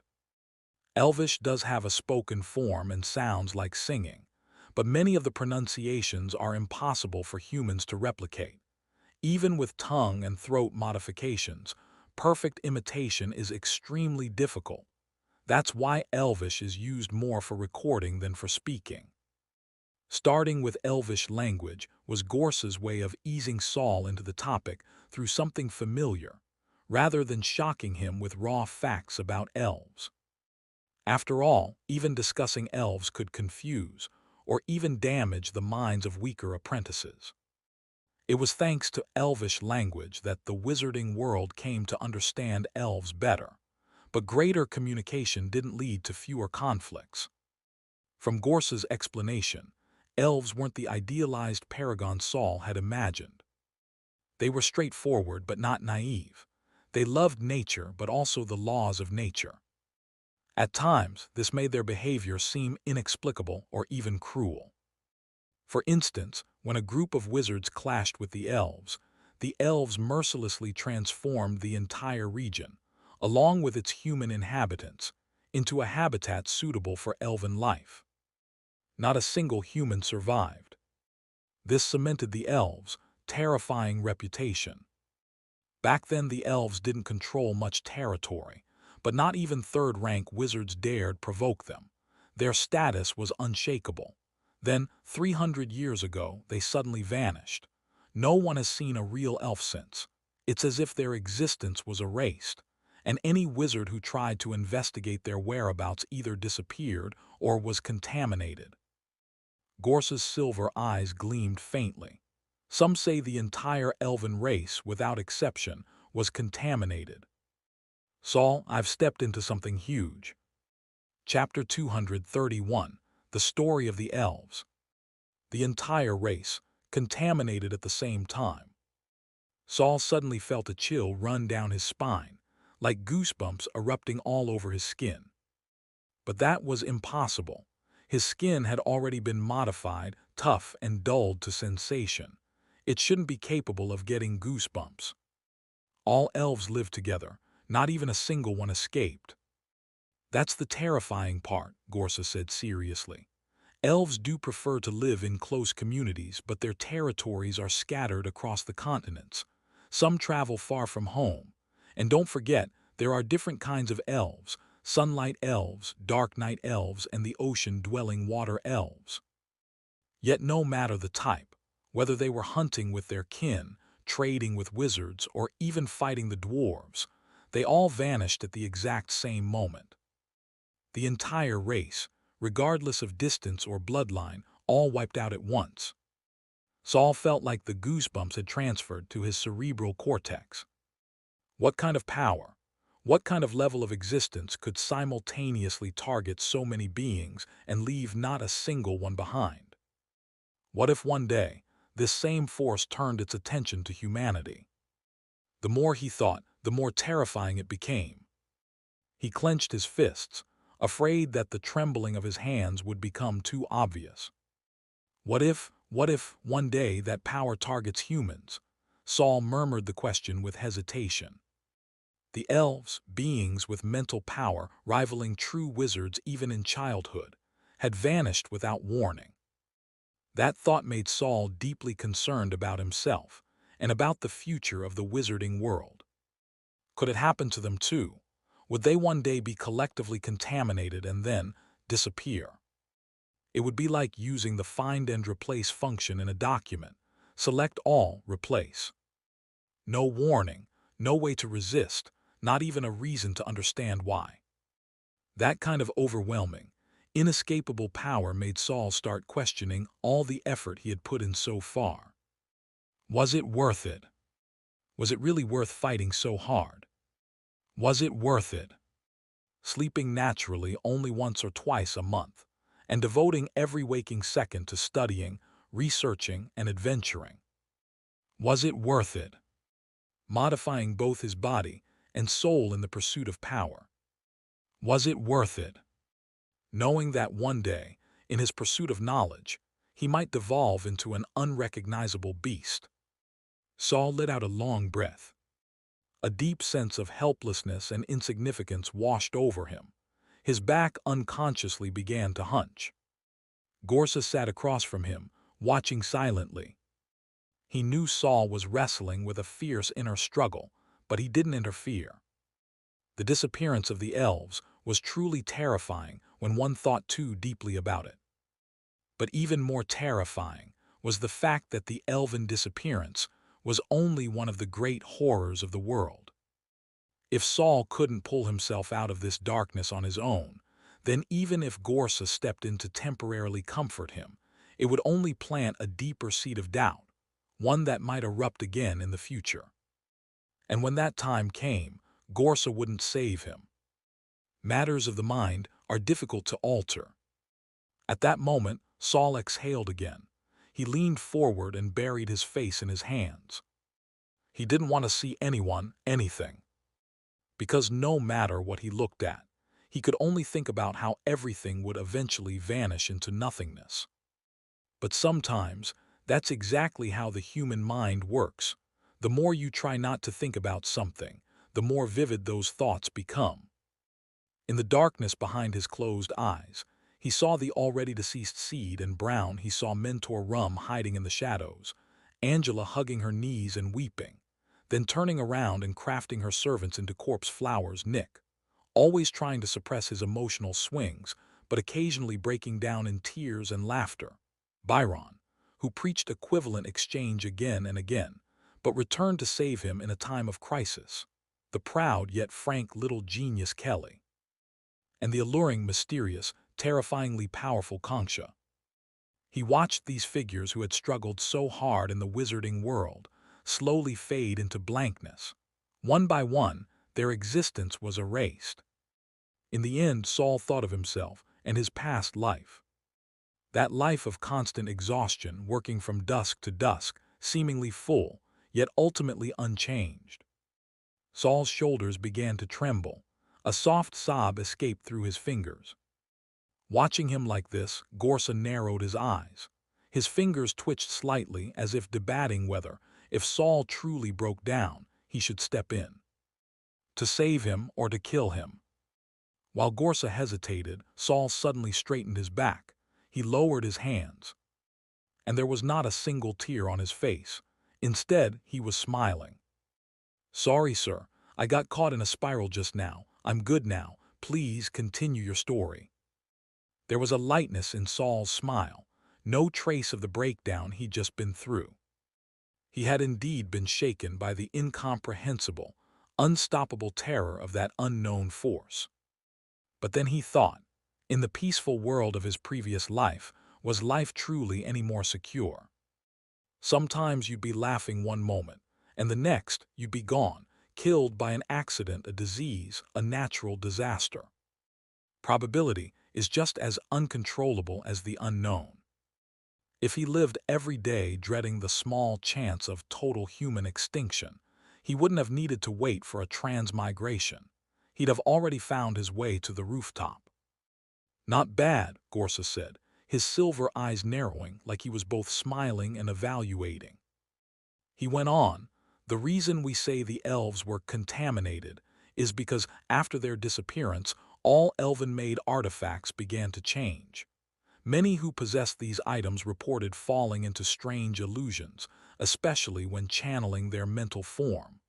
The more advanced the artifact, the more dangerous the effects. Some kind of illusion. Saul felt more and more like this sounded just like Kismet's power. But the Tower Master had denied that Kismet was an elf, though that didn't rule out a connection.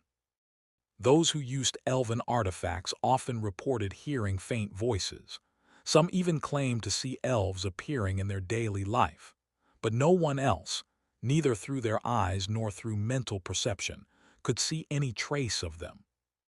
And the more they used the artifact, the deeper the influence. Some even lost the ability to tell what was real.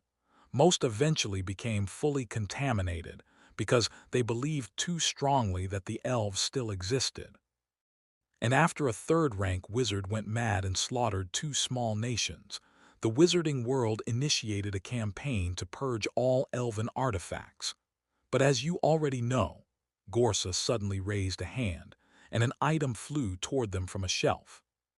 Saul turned to look, and to his shock it was the whisper of the elves, the item Concha had secretly used. The more forbidden something is, the more people long for it, Gorsa said quietly. Whether it's the elves' strength or the mysterious force that made them vanish, wizards are drawn to both. His long fingers rotated the bottle, but the liquid inside didn't ripple in the slightest. The twig within, however, began to change. As he turned the bottle, the 2 remaining green leaves on the twig began to yellow. Their edges turned from yellow to brown, drying and curling into brittleness. By the time Gorsa stopped, the once vibrant twig was on the brink of death. Did you use or make mental contact with Whisper of the Elves? Saul opened his mouth, then silently nodded. Gorsa wasn't angry. He had never been one to care about rules. Otherwise, he wouldn't have left his family behind to live alone on the western continent. There's only one elven item in the second vault. Look at it. It's trying its best to disguise itself, but it's almost out of energy and close to perishing. You've just undergone body modification, which severely affects your mental form. Right now, your soul is especially fragile and exposed. So instead of Kismet's power showing you the elves, perhaps you were simply paying the price for using an elven artifact. He handed the bottle to Saul. The moment Saul took it, he heard a voice again. I'm going to die. Startled, Saul looked up, about to speak, but Gorsa cut him off.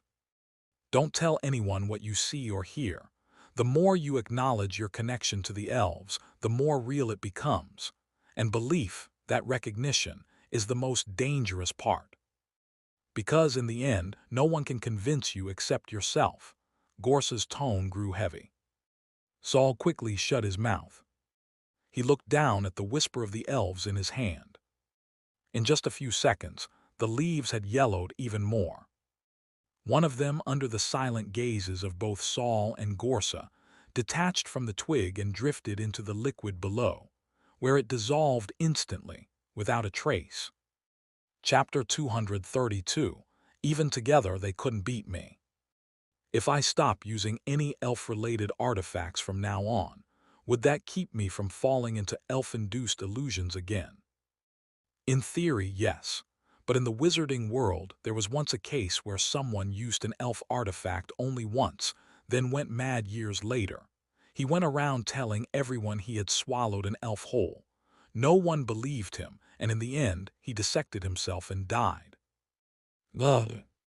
But you don't need to worry too much. Whether you can break free of an elf's illusion depends on your personal willpower. Judging by your performance just now, I'd say you don't need to worry about being haunted by elves, at least for now. Saul lowered his head. The whispers of the elves in his hands were still talking to him. Sometimes it just cried meaninglessly, sometimes it repeated, "I'm going to die." But Saul no longer had the teasing attitude he had when telling the green-haired elf his condolences. "Watch it die. That bottle, yours now. As for Kismet, my opinion hasn't changed. No matter what he plans, with your current strength you can only passively accept it. So you might as well channel your anxiety into a thirst for knowledge. I'd rather you actively pursue learning than risk your life just because of the threat of death." Gorsa stood up. Only by becoming strong yourself can you stop fearing schemes and conspiracies. He adjusted his cloak, carefully wrapping his entire body in the broad, reddish-brown fabric. You've probably noticed that some people in the Wizard Tower are starting to have their own agendas. Saul quickly stood up as well, thinking, "So you did notice." But he still responded respectfully. Mentor Kaz hinted at that. The most obvious example was Mentor Rum. Saul always felt the man was severely depressed. Gorsa, however, smiled without a care. "Yes, Monica is timid, Rum is melancholic, and Anne's bears resentment, but that doesn't matter. As long as they complete the tasks I assign them on time, it's fine."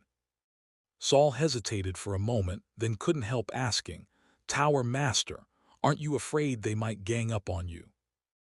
Gorsa tilted his head. "No, even the 5 of them together couldn't beat me." What? After Gorsa disappeared along with his couch, Saul sat in a daze for a while, cradling the dying whispers of the elves. The gap between a second-rank wizard and a first-rank wizard was even greater than he had imagined. Saul had once killed Seed, someone a tier above him, using artifacts, and Seed, in turn, hadn't seemed particularly afraid when facing Byron, who was 1 tier above him. No wonder the Tower Master once said that there was no essential difference between wizard apprentices. Only when one advanced to the rank of a true wizard would there be a true leap in quality and status. Just then, the last leaf on the whispers of the elves in Saul's hands fell off and vanished into the solution. Only a bare, withered twig remained in the bottle. The crying and whispering that had been echoing in Saul's ears finally stopped completely. He let out a sigh of relief and set the bottle on the lab table. 3 days later, after a full-body examination, Saul walked out of Mentor Kaz's laboratory. He was escorted out by another second-rank apprentice. Angela, who previously managed the lab, had already left, but no one seemed particularly interested in her departure. In the Wizard Tower, or rather, in the wizarding world in general, people seldom concerned themselves with gossip that didn't involve them. Everyone was simply too busy. The new apprentice managing Kaz's lab was someone Saul had never seen before. He was much older than Saul, yet treated him with exceptional respect. He even walked Saul all the way to the lab entrance, almost the same courtesy usually reserved for Mentor Kaz himself. "All done," Kelly greeted him at the door, her voice dull. She was doing better than before, at least no longer wrapped in that immobile full-body armor, but she still wore a thick metal mask to absorb the toxic metals seeping from the skin on her face. The skin on other parts of her body carried a faint metallic sheen, though she said it no longer affected her mobility. "Yeah. What's your magic power now?" Kelly asked eagerly. 103. Kelly, just as Saul expected, managed to express pure envy, jealousy, and spite with only her exposed eyes. "I thought I was doing great, raising mine to 80 during that mission, but you're still a freak." "A freak," Saul lifted his hand and waved it. "I paid with my life for this." Kelly rolled her eyes, the gold in them gleaming. "Like you're the only one." They walked side by side to the end of the corridor. Saul glanced back and saw that the second-rank apprentice was still standing at the lab entrance, watching him. "What is it?" Kelly turned and looked too, then laughed. "Ha, your status isn't what it used to be. You've been out of sight for so long, of course people are curious about you." "My status isn't what it used to be." Saul raised an eyebrow. "Why didn't anyone tell me?" "You didn't know." This time it was Kelly who looked surprised. "Among the senior apprentices, there's a rumor that you've already been taken in by the Tower Master. They're saying that at the very least, you're guaranteed to reach third rank." "Only third rank," Saul scoffed. "Can't they dream a little bigger?" "Come on, spare a thought for those who joined the same year as us but are still stuck at first rank. Be a little human, would you?" Kelly joked, then added, "So is it true? Are you really the Tower Master's student?" Saul thought for a moment. "The Tower Master has guided me, but he hasn't officially said he'd be my mentor." Kelly immediately gave him a knowing look. "Then he's still testing you.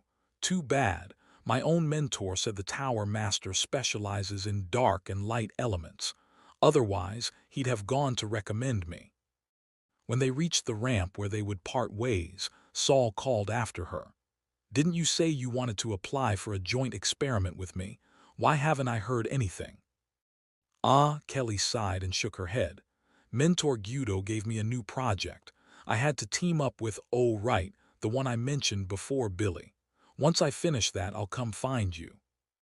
"All right," Saul shrugged.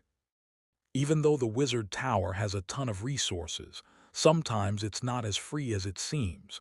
You can't always study what you want to study." Standing on the ramp, Kelly watched the busy apprentices passing by and sighed. "Before I came, I already knew my strongest affinity was with fire. I even made a whole plan for my studies based on that. But when I arrived, I realized there aren't any mentors here who teach fire magic. I even considered whether I should have gone to a more academy-like wizard organization, like Baydon Academy." Seeing her uncharacteristically pensive, Saul wasn't sure how to comfort her. In this wizard tower, even powerful true wizards were forced to work on research they didn't enjoy under the Tower Master's pressure. What freedom could mere apprentices expect? Saul was fortunate. When the unseen hand pushed him onto the path of a wizard apprentice, the direction he was forced into just so happened to align with his own goals. And what element could be more fitting for the dead wizard's diary than darkness? Seeing Saul's silence, Kelly suddenly waved and laughed. "You're not feeling sorry for me, are you?" Before Saul could reply, she raised her fist. "It's fine. Even if my main element is metal, I'll still do great. My mentor told me the Tower Master originally specialized in light magic but switched to darkness, and he's still the strongest second rank on the Western continent. I can do it too." "Gorsa, I'm not targeting anyone." Chapter 233, The Idealist's Locator. Kelly had never lost when it came to confidence. Watching Kelly wearing a heavy metal mask and disappearing elegantly on the top of the ramp, Saul walked down slowly. Come to think of it, even though he saw the Tower Master more frequently than Kelly did, it felt like she knew the Tower Master better than he did. Mentor Guido really did treat Kelly well. He not only taught her knowledge but often chatted with her about all sorts of gossip. Returning to the second storage room, Saul decided to stop by the library first. Ever since he'd unlocked the Tower Master's private library on the 19th floor via the minimap, he'd rarely bothered with the public library. Last time he'd even bought a copy of Hiding in the Cracks from the library administrator. But before he could study it properly, another book, the Ethereal Book, was mysteriously snatched away and returned to the shelves by the sudden appearance of the Tower Master. As a result, his study of cracks had been postponed indefinitely. Now that he'd finally taken care of his own minor troubles, he wondered if the Tower Master had any other tasks in store. After some consideration regarding his study path, he decided to focus on locator devices over Nightmare Butterfly. The abilities of the nightmare butterfly were indeed powerful and alluring, but the dangers they brought were just as immense. Especially now, with his soul form having only just stabilized, Saul wasn't in a rush to go wandering through dreamscapes again. By contrast, locator devices were his real key to advancing. There was a common saying in the Wizard Tower: a second-rank apprentice without a locator doesn't count as a real second rank, according to Kelly, anyway. This reflected the general agreement that when it came to categorizing knowledge, zero-tier versus first-tier spell difficulty, or power, whether or not one had a locator to protect their mental state, most apprentices placed more value on the latter.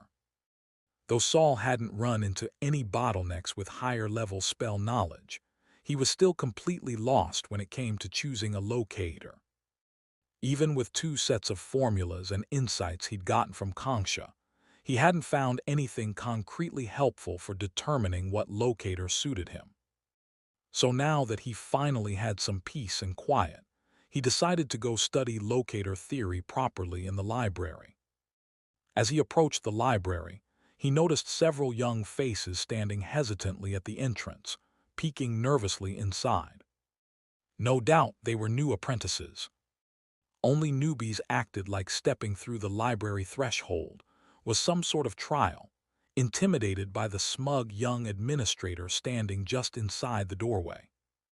Saul passed them without pause and stepped straight inside. The young administrator was momentarily stunned to see him, quickly scanning Saul up and down. Then, to Saul's surprise, his demeanor actually turned uneasy.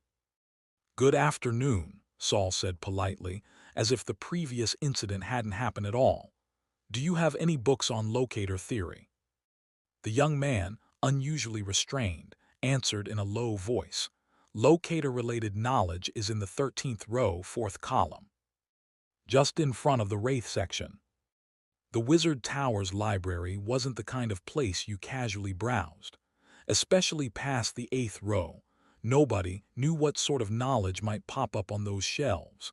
That's why most apprentices opted to ask the administrator first. That more or less was their whole purpose. Saul headed for the indicated row, but couldn't resist glancing toward the 14th row, 4th column. At the bottom shelf of that ominous section, someone was still lying there. But this time, it wasn't the familiar arm Saul remembered. Has my fear changed? Saul rubbed his chin. Is it because the second round of body modification resolved the mismatch between my soul and flesh? When Saul had inexplicably transmigrated into a newly deceased body, he was given a second life, but the body hadn't been a perfect fit. This mismatch made it harder for Saul, a dark element apprentice, to harmonize his soul and flesh. The second body modification, however, had reshaped Saul's body to match the contours of his soul. Though his outward appearance remained the same, his pale gray skin was now molded from his own mental power, essentially giving him a more suitable outer shell. The fact that the bookshelf storing Wraith-related books had generated a new illusion supported Saul's theory. By its logic, the figure that appeared should represent his new fear.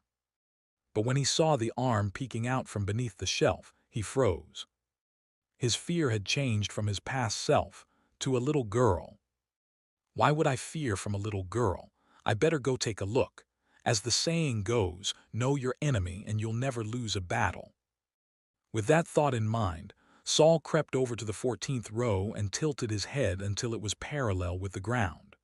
Slowly, cautiously, he bent down to peek beneath the lowest shelf. He chose not to squat outright. Just in case something dangerous happened, this position would let him leap away more easily. Soon, the figure's face came into view. Soft mint-green hair lay scattered across the natural wood of the bookshelf. Pointed ears stuck out slightly, the tips lazily curled with weariness. It was her, the elf Saul had seen in the hallucination during his body modification. He stepped back in a rush, retreating until the bookshelf fully blocked her from view. Why is it her again? He pressed a hand to his forehead and turned back to the 13th row. I guess hearing the Tower Master talk about elves last time must have stuck with me.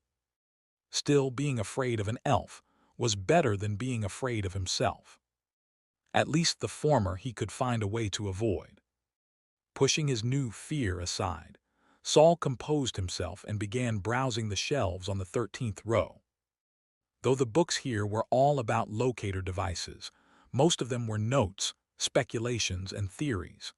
There wasn't a single volume containing actual locator formulas. It made sense. This was the public library. The books here were for general study, and things like locator formulas weren't the kind of knowledge you'd find lying around for free. Not that Saul minded. He wasn't looking for a formula anyway. Unlike others, he wasn't disappointed. His eyes scanned the various books of all shapes and sizes, until a slim volume tucked in the corner caught his attention.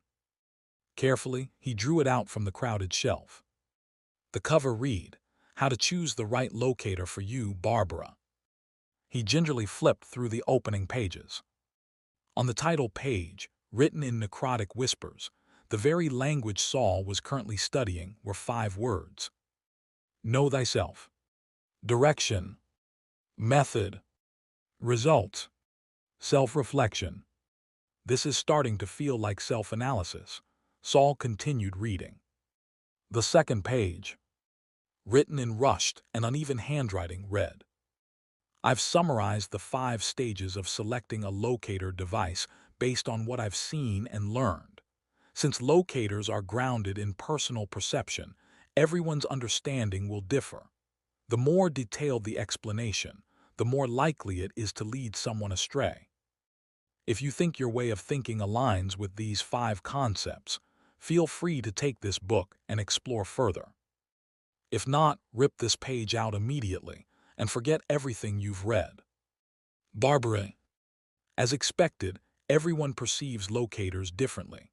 Compared to runes and spells, which follow a more mathematical logic, locator knowledge feels more like idealistic philosophy.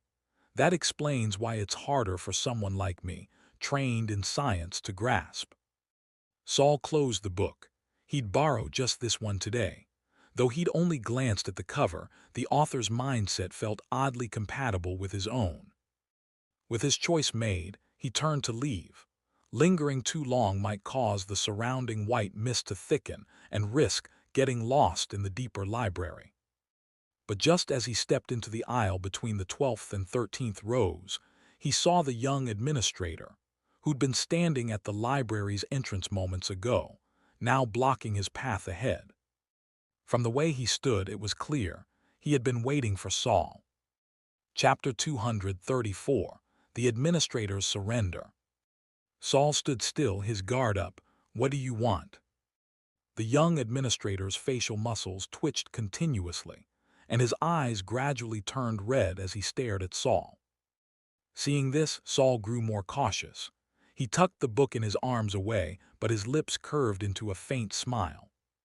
Did you come here specifically to ambush me? At that moment, the white mist around them suddenly thickened. Except for the area where they stood, the fog elsewhere abruptly became so dense it was like a wall. Saul lowered his shoulders and raised a hand. Several translucent gray worms began drifting around his arms. Last time, this guy and the old administrator had tried to persuade him to buy a book, only for the Tower Master to suddenly appear and snatch one of the volumes away. Since the Tower Master hadn't said anything afterward, Saul hadn't pursued the matter. He hadn't expected these guys to still be so persistent. It seemed they were ready to make a move themselves. He remained on guard, but unexpectedly in the next second, the young administrator suddenly bowed deeply to him, his face twisted in a grimace. Please take me with you. Saul blinked in surprise. What do you mean? Speak clearly. The administrator raised his head, but kept his back bowed. I wish for your permission to follow you. Willingly offering himself as a servant. This guy was a librarian, one of the Tower Master's subordinates, yet he wanted to follow Saul. with the thick fog isolating them completely from the outside world. The setting didn't seem fitting for a pledge of loyalty. Saul didn't lower his guard. He looked down at the awkwardly bowed administrator. Why? I've been trapped in the library of this wizard tower for over 100 years. Even before Lord Gorsa moved the tower here, I was already confined to this place, never once setting foot outside. My only companions were the books I couldn't read and this never-dissipating white fog. Eventually, I got so bored that I split myself into 3 personas based on my life experiences. So it was true. The young, middle-aged, and old administrators were all one person. Because they never appeared at the same time, Saul had assumed they simply changed forms. He hadn't expected them to be actual separate beings. He'd sliced himself into parts. So you want me to take you out of here? Yes, my lord. If you take me out of the library, I will sign a contract with you and serve you for 100 years. After that, I ask only for my freedom. You belong to the Tower Master. How could I possibly have the authority to do that?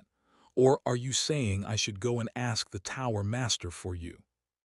You don't need that authority, my lord. You can simply take me away in secret. We've already discovered the special soul resin on your body. Saul's heart stirred and he stretched his right hand forward. My soul resin, can you recognize it? But the young man only looked at Saul's outstretched hands and let out a bitter laugh.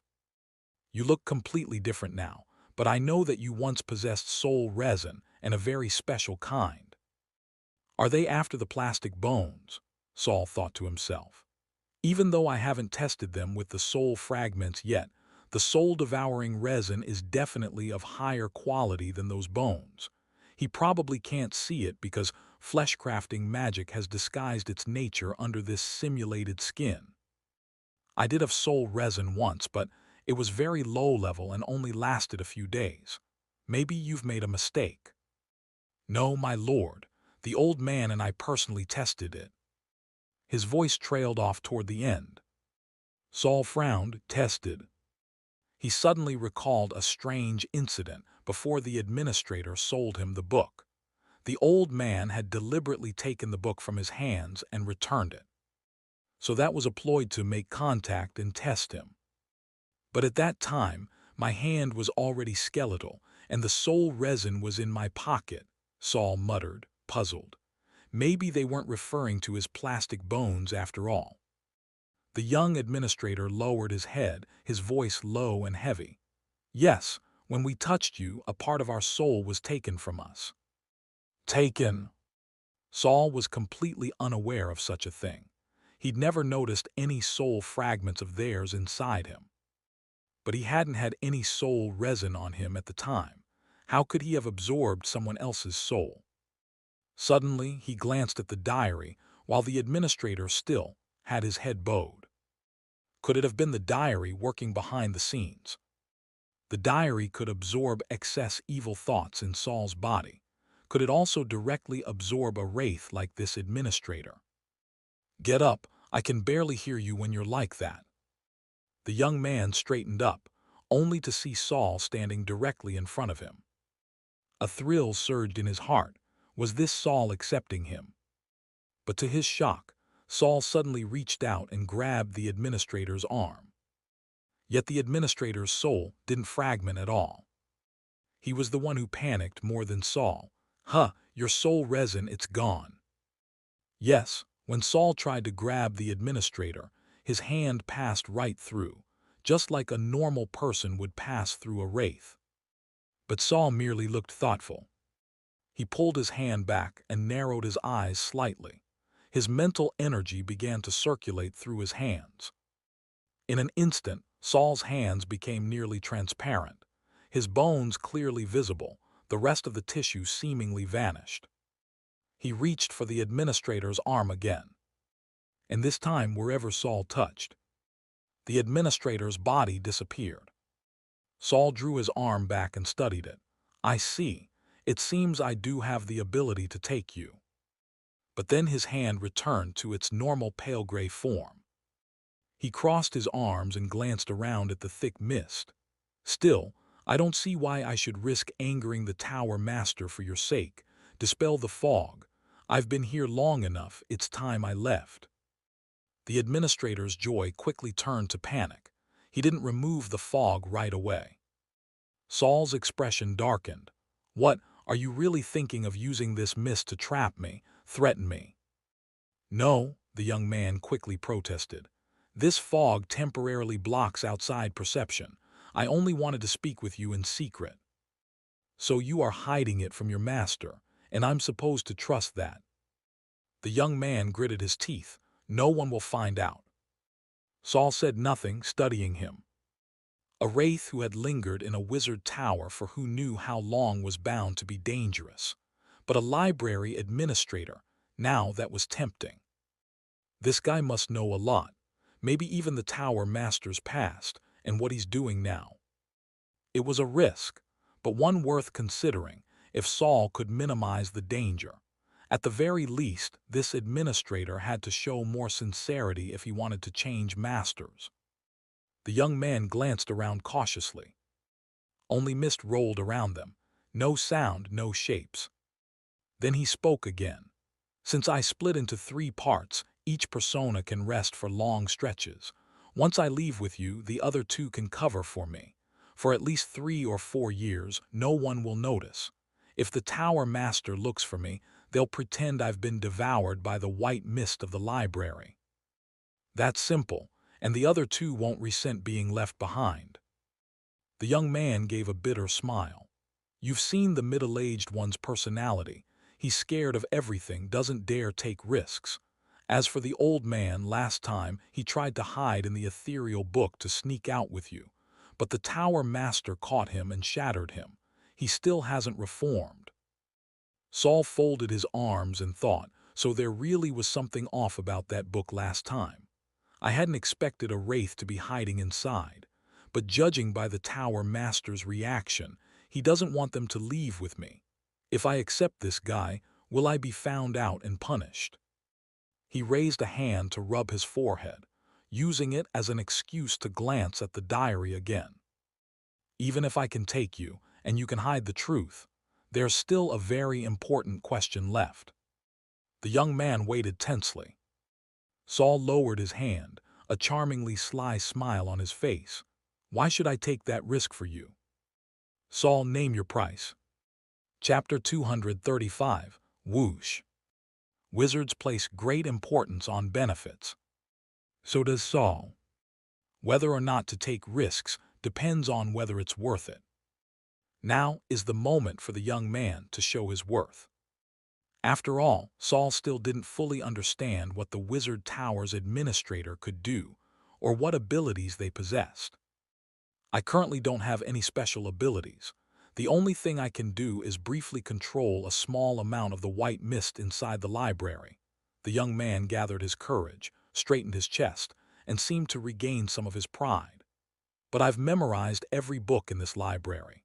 Any knowledge you need, I can retrieve and present to you within 10 minutes. I can also determine which knowledge you can access directly and which may be dangerous.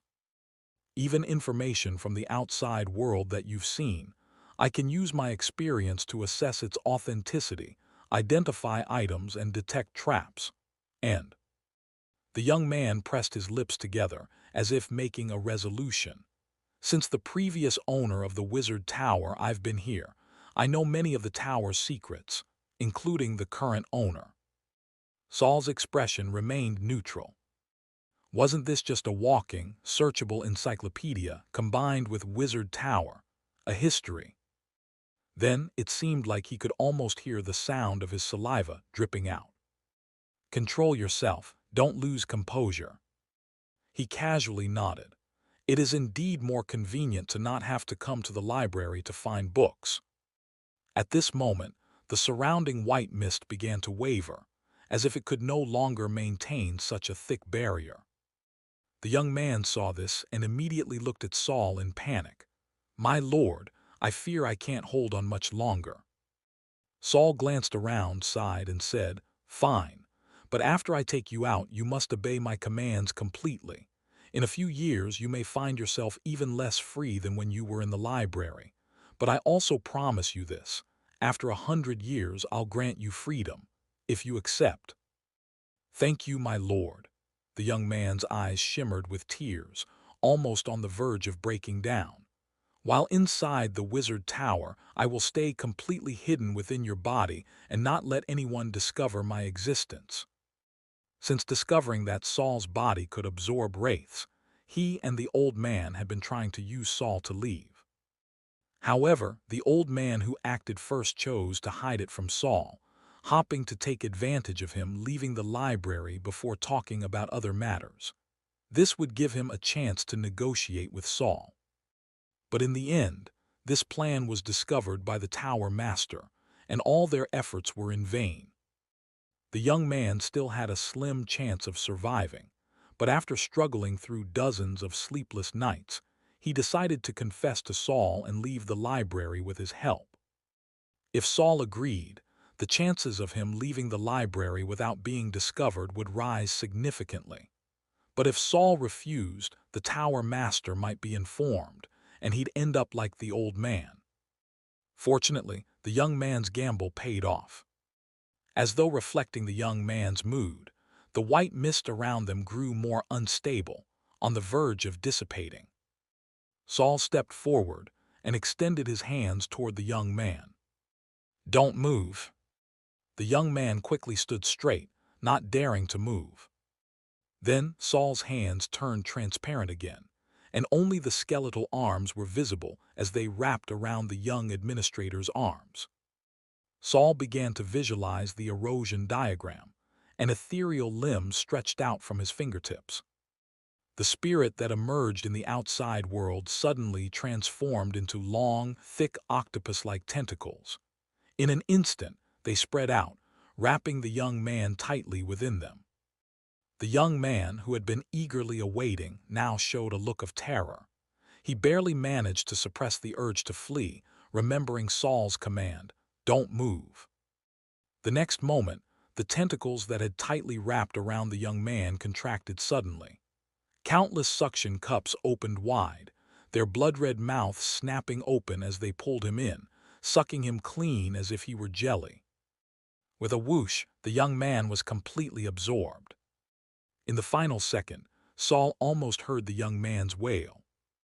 A massive amount of energy was drawn into Saul's soul resin, causing him to stand still for a moment, unable to move. The tentacles retracted, and his arms returned to a grayish-white hue as the surrounding mist dispersed. These mists, as if frightened, dared not approach again. The place where Saul stood was now as pristine as if it had been filtered a dozen times. However, this strange phenomenon didn't last long. Before Saul had left the library section, the white mist had already gathered once more around. After leaving the book section, Saul took out the books he had prepared to borrow.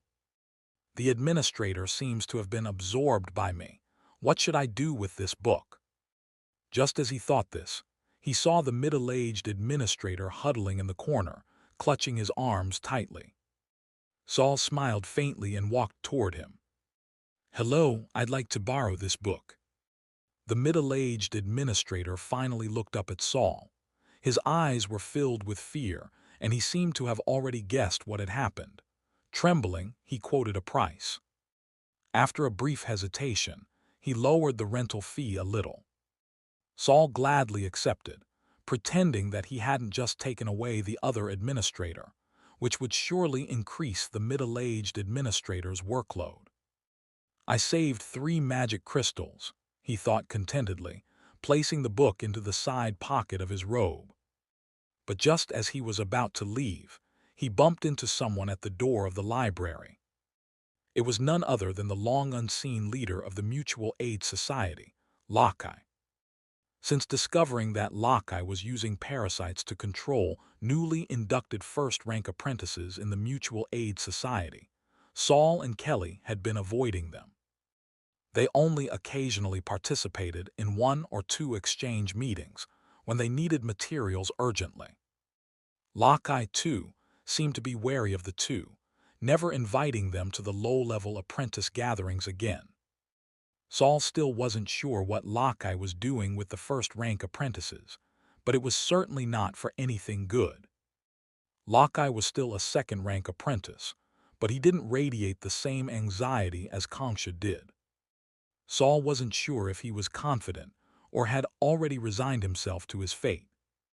Anyway, judging by his appearance, Lockeye wasn't far from 30. "Long time no see, Saul," Lockeye said, eyeing Saul with a hint of surprise. "I should have expected it. You've already undergone a second transformation." "Hello, Senior Lockeye.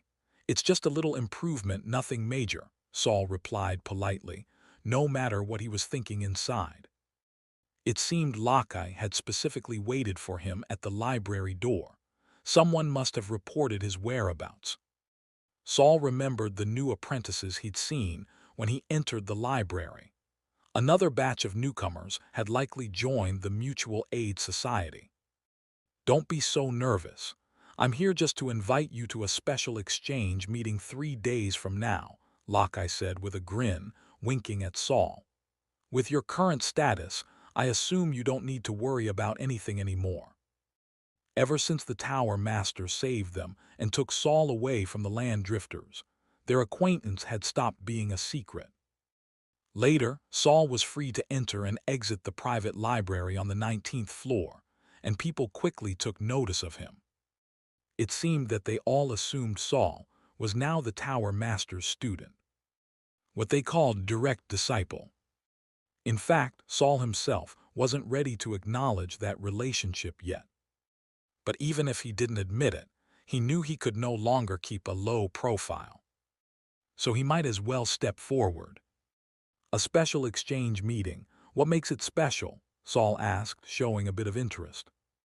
"Yesterday, a batch of third-rank apprentices returned from an outing, bringing back a lot of good materials. Whenever this happens, we hold a special exchange meeting, inviting some third-rank apprentices and outstanding second-rank apprentices to exchange knowledge and materials," Lockeye explained, spreading his hands.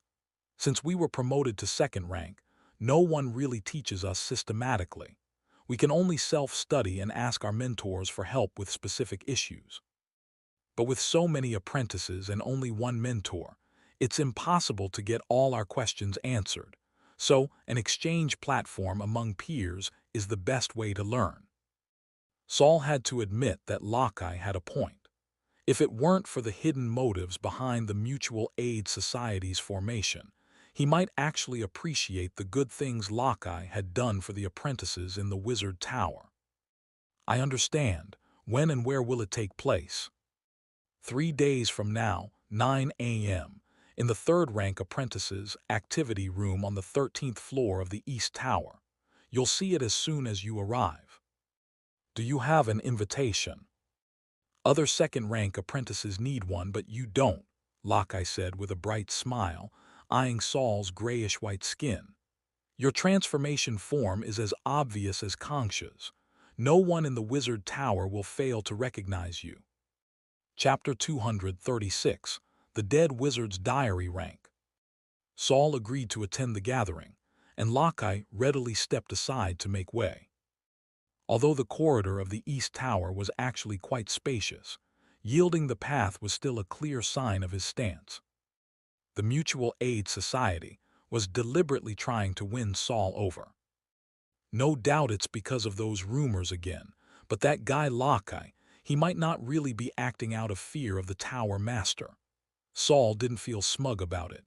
He hurried back to the second storeroom.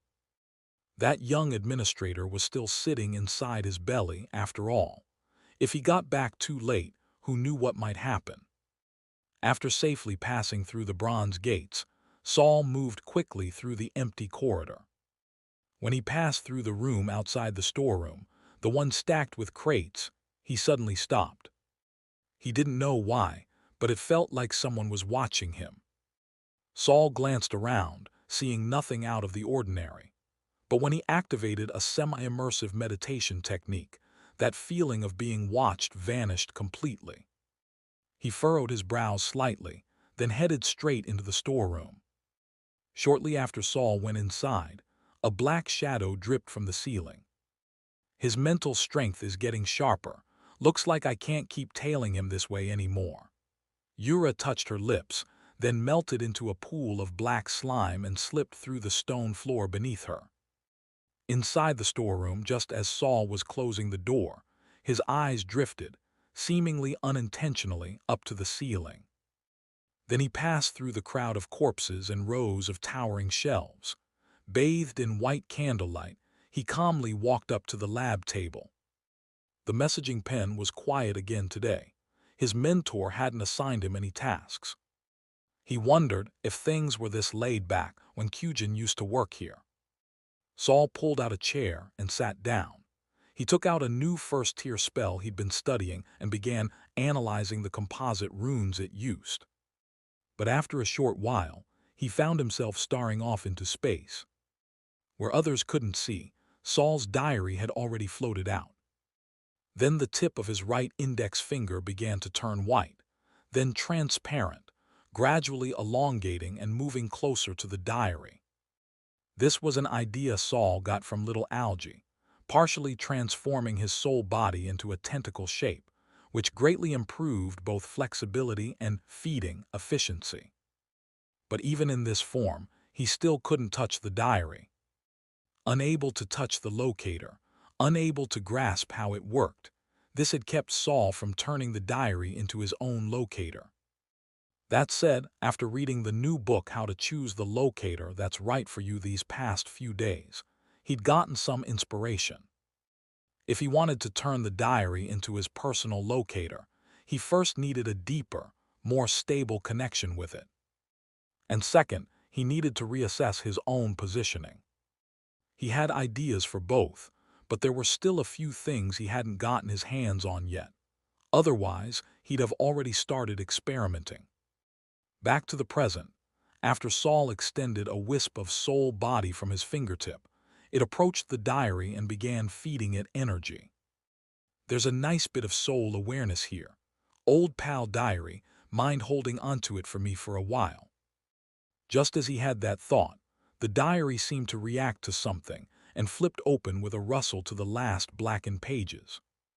Then Saul felt a force connect with his soul body, along with a signal. It wasn't a word or sentence, just a vague conceptual impulse. But Saul somehow understood it instinctively. Requesting initiation of consciousness transfer. Whoa, Saul blinked. This is giving off sci-fi vibes all of a sudden. Still, since that mental signal was being interpreted through Saul's own understanding, the phrasing might just be influenced by the sci-fi terms floating around in his memory. It was probably still rooted in magic at its core. Actually, communicating like this isn't half bad, he rubbed his nose. Begin transfer targeting. Oh right, I don't even know his name. Just limit it to the young administrator's consciousness. Right after that, the force linking to Saul's soul body started exerting a gentle pull. Saul was still wondering if it might be too weak when suddenly, a new blackened page appeared in the diary. Where is this place? A shaky, messy line of white characters appeared on the new page. Saul replied mentally, "This is where I'm keeping you for now. You might be here for a while. Are you scared of the dark?" Not scared. Following the rules, the white letters first responded to Saul's question, then asked their own. But this place is strange. I can't feel the passage of time, and every time I answer your questions, I can feel my soul energy draining away. Saul's eyes flickered slightly. This young administration was the first soul consciousness to notice that. Was it because he'd been a wraith for a long time, or did he have something special about him? Yes, not just answering, even thinking consumes your energy, until your consciousness fades away completely. Even 6 dots couldn't express the complicated emotions the young administration felt right now. And the fact that he could even write 6 dots was probably thanks to the diary deliberately translating it into something Saul could understand. You tricked me. You never planned to let me go.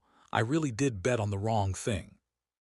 The blackened page trembled faintly, as if the young administrator's consciousness was about to dissipate. Saul quickly explained, "I didn't mean to trick you. I'll replenish your energy later. I won't let you fade." Though replenishing the black page was just an empty promise for now, Saul was confident he'd be able to do it in the near future. Seeing the page settle again, Saul couldn't help but shake his head. So easy to fool. "But you really should have been more careful. You didn't set up any countermeasures at all, just let me capture you like that." "I couldn't leave. I had no time. The only thing I could do was try to take you down with me if you broke your promise, but now even that's out of reach." He'd opened his eyes only to find himself inside the diary, forced to answer Saul's every question, completely unable to resist. He couldn't even self-destruct. The power Saul used to bind him was far beyond anything he could have imagined. In fact, even Saul still didn't know what level the dead wizard's diary really belonged to. Gorsa, a genuine second-rank wizard, couldn't sense the diary at all. Kira and Kismet had never noticed anything strange about Saul's left shoulder either. Ralph, who'd once obsessively chased the diary, believed that possessing it would allow him to become a fourth-rank wizard. If the diary really was on par with a fourth-rank wizard, that would make sense. But the more Saul interacted with the diary, the more he could sense its immense power. Fourth rank might not even be its limit. Thinking along those lines, it was only natural that a mere wraith like the young administration couldn't mount any resistance at all, and became the diary's servant in every way. Though Saul could use the diary's power to enslave him, forcing him to answer every question, he didn't see any point in making their relationship that rigid. Rational communication and a bit of respect could encourage more initiative from the consciousness sealed in the diary. "Now that you're truly out of options, you should understand I don't need to lie to you anymore." Saul continued to soothe him. "Don't worry. I just need you to stay here for a few years. As long as you behave, I'll let you out later. That promise of freedom after 100 years still stands." The white letters hesitated for a while, but ultimately chose to yield. After all, he didn't have a choice. "I understand. During this time I will do my best to serve you." He didn't bother saying anything like, "I hope you keep your word." No point. Let me reintroduce myself. I was a second-rank wizard in life, but due to a bloodline issue, I was hunted down and had to abandon my real name. But for convenience, you can call me Agu. Death Wizard's Diary, signal transmitting except transmission. Chapter 237, The Exchange Meeting. Saul blinked and shifted positions, continuing to ponder the rune problem in front of him. A second-rank wizard, how did he end up in charge of a library? From Agu's appearance, Saul couldn't discern any particularly unusual bloodline. Because of my race, I was constantly hunted. Eventually, I died at the hands of a third-rank wizard from the Gorsa family. My soul was extracted by him and turned into an eternal servant. An eternal servant? No wonder you offered to serve me for 100 years. Saul smacked his lips. "I'm a bit curious. What exactly is your race? If the question is too sensitive or dangerous for me to know, feel free not to answer." "It's only dangerous if you tell others." "I am a faceless one." Saul had never heard of that race. Aside from raising an eyebrow, he didn't show much reaction. "Faceless ones are like shadows. We have no identity of our own. We survive only by replacing others." "So this name, Agu, is it your own, or?"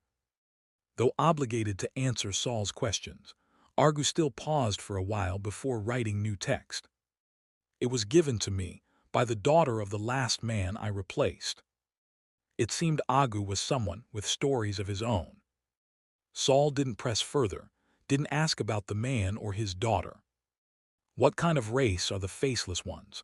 Do you reproduce by splitting, or are you hermaphroditic?"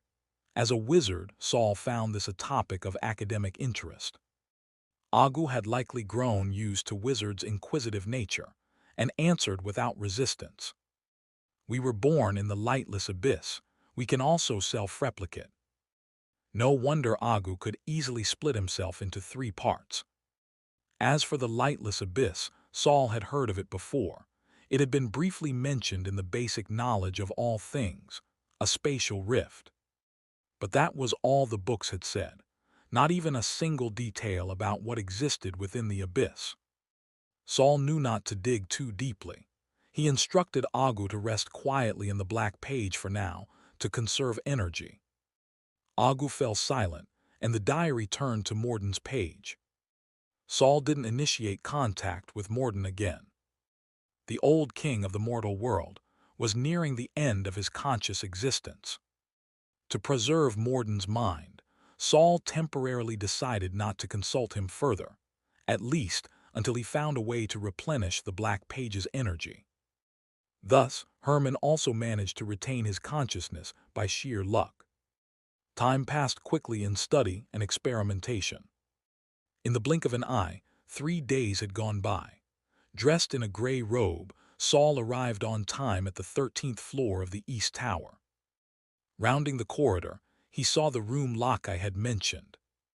Lakai, as president of the Mutual Aid Society, was personally welcoming 2nd and 3rd rank wizard apprentices arriving for the exchange meeting. As soon as Saul approached, Lakai abandoned the person he was talking to and came over eagerly. "You're finally here. I thought you weren't coming today, he. "Am I late?" Saul asked coolly in the face of Lakai's enthusiasm. "No, it's—" Lakai pulled out a pocket watch, an uncommon sight in the wizard tower where hourglasses were the norm. "Ah, exactly at the last minute." "Come in, he. It's really lively today. Lots of 3rd rank apprentices showed up. I'm sure you'll recognize someone inside." At that moment, Saul's heart stirred. He suddenly turned his head. Half a second later, Lakai also turned his gaze behind Saul. At the end of the corridor, Kangsha was approaching in a deep purple satin gown. Uncharacteristically, she wore no cloak or hood. As she walked, her pale, long legs occasionally emerged from the dress, catching the eyes of many. And Kangsha, whose face was fully exposed without concealment, stared back at the onlookers with her many bloodshot eyes, more than a dozen of them. "Kangsha," Lakai's expression grew complicated. "You weren't invited to this exchange meeting. Are you going to stop me?" Kangsha had already walked up to the 2. All of her eyes were pressed against the glass wall, one turned to Lakai, 2 to Saul. But most of them were aimed to her left. That made Saul notice her left side as well. He squinted and directed his mental energy toward it, but saw nothing. "Let her in," came a voice from inside the room. Saul looked over and saw a man standing at the door, smiling. That smile was subtly unpleasant, as if mocking someone. "Besides, I've never seen someone contaminated by an elf before. This is a good chance to observe," the man continued. His words were like a torch thrown into dry hay, instantly changing the atmosphere inside and outside the room. Even Saul couldn't help but glance at Kangsha, trying to find traces of contamination. But unlike the wary stares of others, Saul wasn't nervous. After all, he'd recently encountered an elf himself, and received guidance from a reliable source. Encountering elves wasn't dangerous in itself. As long as one kept a clear understanding and didn't accept them as real, one wouldn't be affected. Cognition is mostly formed subconsciously. The best way to avoid elven contamination is to minimize exposure. Still, Saul was curious to see what someone affected looked like. Besides, for the woman who had led him into the wizard's path, he had some faith. At that moment, Kangsha also directed one eye at the man in the room and said coldly, "Jiro, if you're really curious, I can introduce you to Hersages." She raised her hand and pointed to her left, as if someone truly stood there. Even the smile on Lakai's face faltered. No one knew whether Concha was joking, but anyone with even partial knowledge about elves knew. The more you understand elven illusions, the more likely you are to be contaminated. And yet Jiro stepped forward fearlessly, arms folded, bowing slightly in the direction Concha had pointed. Sure, hello, Hersages. I'm Jiro, a third-rank wizard apprentice specializing in lightning. I love women with unusual traits, care to be friends. There was no reply, but Jiro acted as if he'd heard something, nodding as if in response. Saul could tell at once that Jiro was lying, or putting on a show. Because judging from where most of Concha's eyes were focused, if someone were standing to her left, their head would be at least half a head taller than Jiro. Saul had no interest in this farce. Since he couldn't find traces of an elf on Concha, he gave up, bypassed Jiro, and stepped into the activity room first. The setup looked like a classroom party. Rows of chairs formed a circle, leaving the front and center open. In the center stood two rolled-up scrolls, each about 2 meters tall. Saul sensed faint magical waves from them. They likely had wizard formations drawn on them, though he didn't know their purpose yet. Still, with them placed front and center, he'd probably find out soon enough. Saul's entrance acted like a resume button for the animation paused by Concha. Everyone withdrew their gazes from the doorway. Some turned to Saul instead. He looked back, and sure enough, he spotted a few familiar faces. Billy, whom he'd seen during his night tour of the East Tower, was sitting in the back. His head was lowered, eyes on the floor, seemingly uninterested in the outside commotion. But Angela, who had made a secret deal with Billy, was not here. Next to Billy sat a pale-faced Wright, and on Wright's lap was a girl. She looked about 16 or 17, dressed in a black and white maid outfit. The skirt was deliberately shortened, just above the knees. Her legs were covered in white thigh-high stockings, and she wore small black lambskin shoes. With her fair complexion and attire, the girl looked like a porcelain doll. Chapter 238, Information Sharing. Wright had been tidying the girl's hair when he looked up and met Saul's gaze, pulling a difficult smile across his pale face. He had already repaid the 100 credits he owed Saul in full, but ever since then, he had been deliberately avoiding him, sometimes even staying out on missions for long stretches. Whatever he was worrying about, Saul had no clue. A few seats away sat another familiar face. It was Kyujin, the former manager of the second storage room. After his first attempt to trick Saul into removing candles from the storage room had failed, Kyujin never approached him again. Most likely, he'd been spooked by the disappearance of his partner, Ferguson. The burly Kyujin now sat at the side, carefully withdrawing his peering gaze, but his massive frame still made him stand out sharply in the room. There were many other familiar faces in the lounge, though Saul couldn't quite recall most of their names. But Byron was nowhere to be seen. Looks like the senior really is keeping his distance from the Mutual Aid Society. Saul casually chose a seat not far from the door. One seat away sat a skinny second-rank apprentice, whose skin on both face and the back of his hands glinted with a metallic sheen. Somewhat similar to Kelly's current condition, probably another apprentice specializing in metallic elements. Not long after Saul sat down, Jiro, who had been putting on a show at the door, staggered in. Locke and Concha followed shortly after. So in the end, Locke hadn't managed to stop Concha from coming. Concha, well aware that she wasn't welcome, chose a spot where there were 3 consecutive empty seats on either side.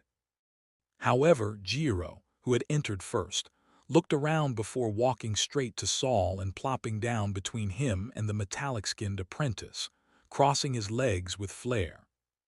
The apprentice on the other side visibly tensed, while Saul, unfamiliar with Jiro, merely lowered his head and remained silent. Lockeye was the last to enter. As he closed the door behind him, he said, "Right on 9 o'clock. Looks like the others couldn't make it.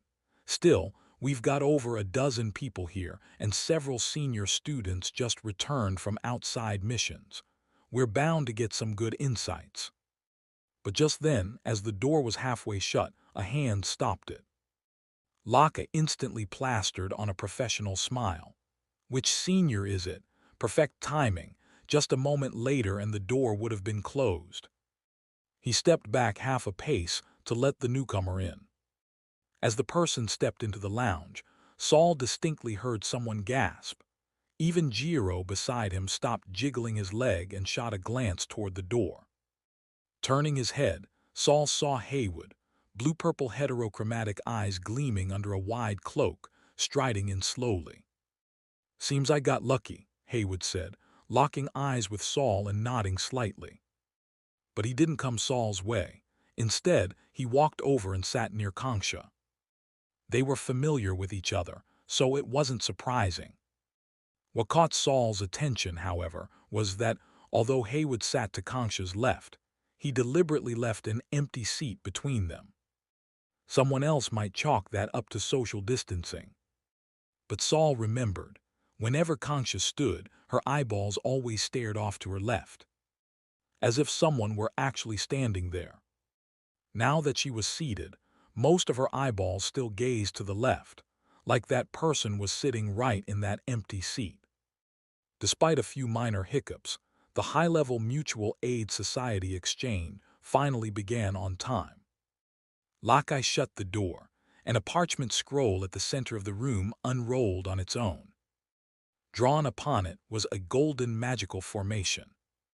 When Locke recited the incantation, streams of golden light flowed from the formation to the walls. After intersecting a few times, they converged at the door, forming a magically sealed independent space. This caught Saul by surprise. He had been planning to sit near the door for a quick escape. Apparently, high-level exchanges like this one were nothing like the casual swap meets he'd attended before. You couldn't leave early. But seeing everyone else remain composed, Saul relaxed and sat back down. "All right, today's full of surprises, so let's get started. First on the agenda, updates on our mentors' experimental projects, as well as some changes among the apprentices." Locke clapped his hands and got to business. "First, my mentor, Mentor Ans. Things have been busy lately. A new composite material has been discovered. If we're lucky, you won't have to worry about food during future missions. Just one small bite of this material can sustain you for a whole month." Saul hadn't expected this so-called exchange meeting to actually involve real academic exchange, especially not secretive stuff like their mentors' research projects. But was Mentor Ans really the type to research compressed rations just to replenish energy? He quietly observed everyone. Their expressions remained composed. No excitement over new information, nor boredom at meaningless gossip. Jiro, sitting closest to Saul, tilted his head slightly as if watching him. Saul didn't meet his gaze. Instead, he deliberately ignored the senior who had forced himself into his space and looked toward Wright across the room. Wright was meticulously fixing the skirt of the little maid on his lap, expression solemn, and without a hint of embarrassment. Beside him, Billy still wore a gloomy expression, staring blankly at the ground, seemingly uninterested in anything Locke was saying.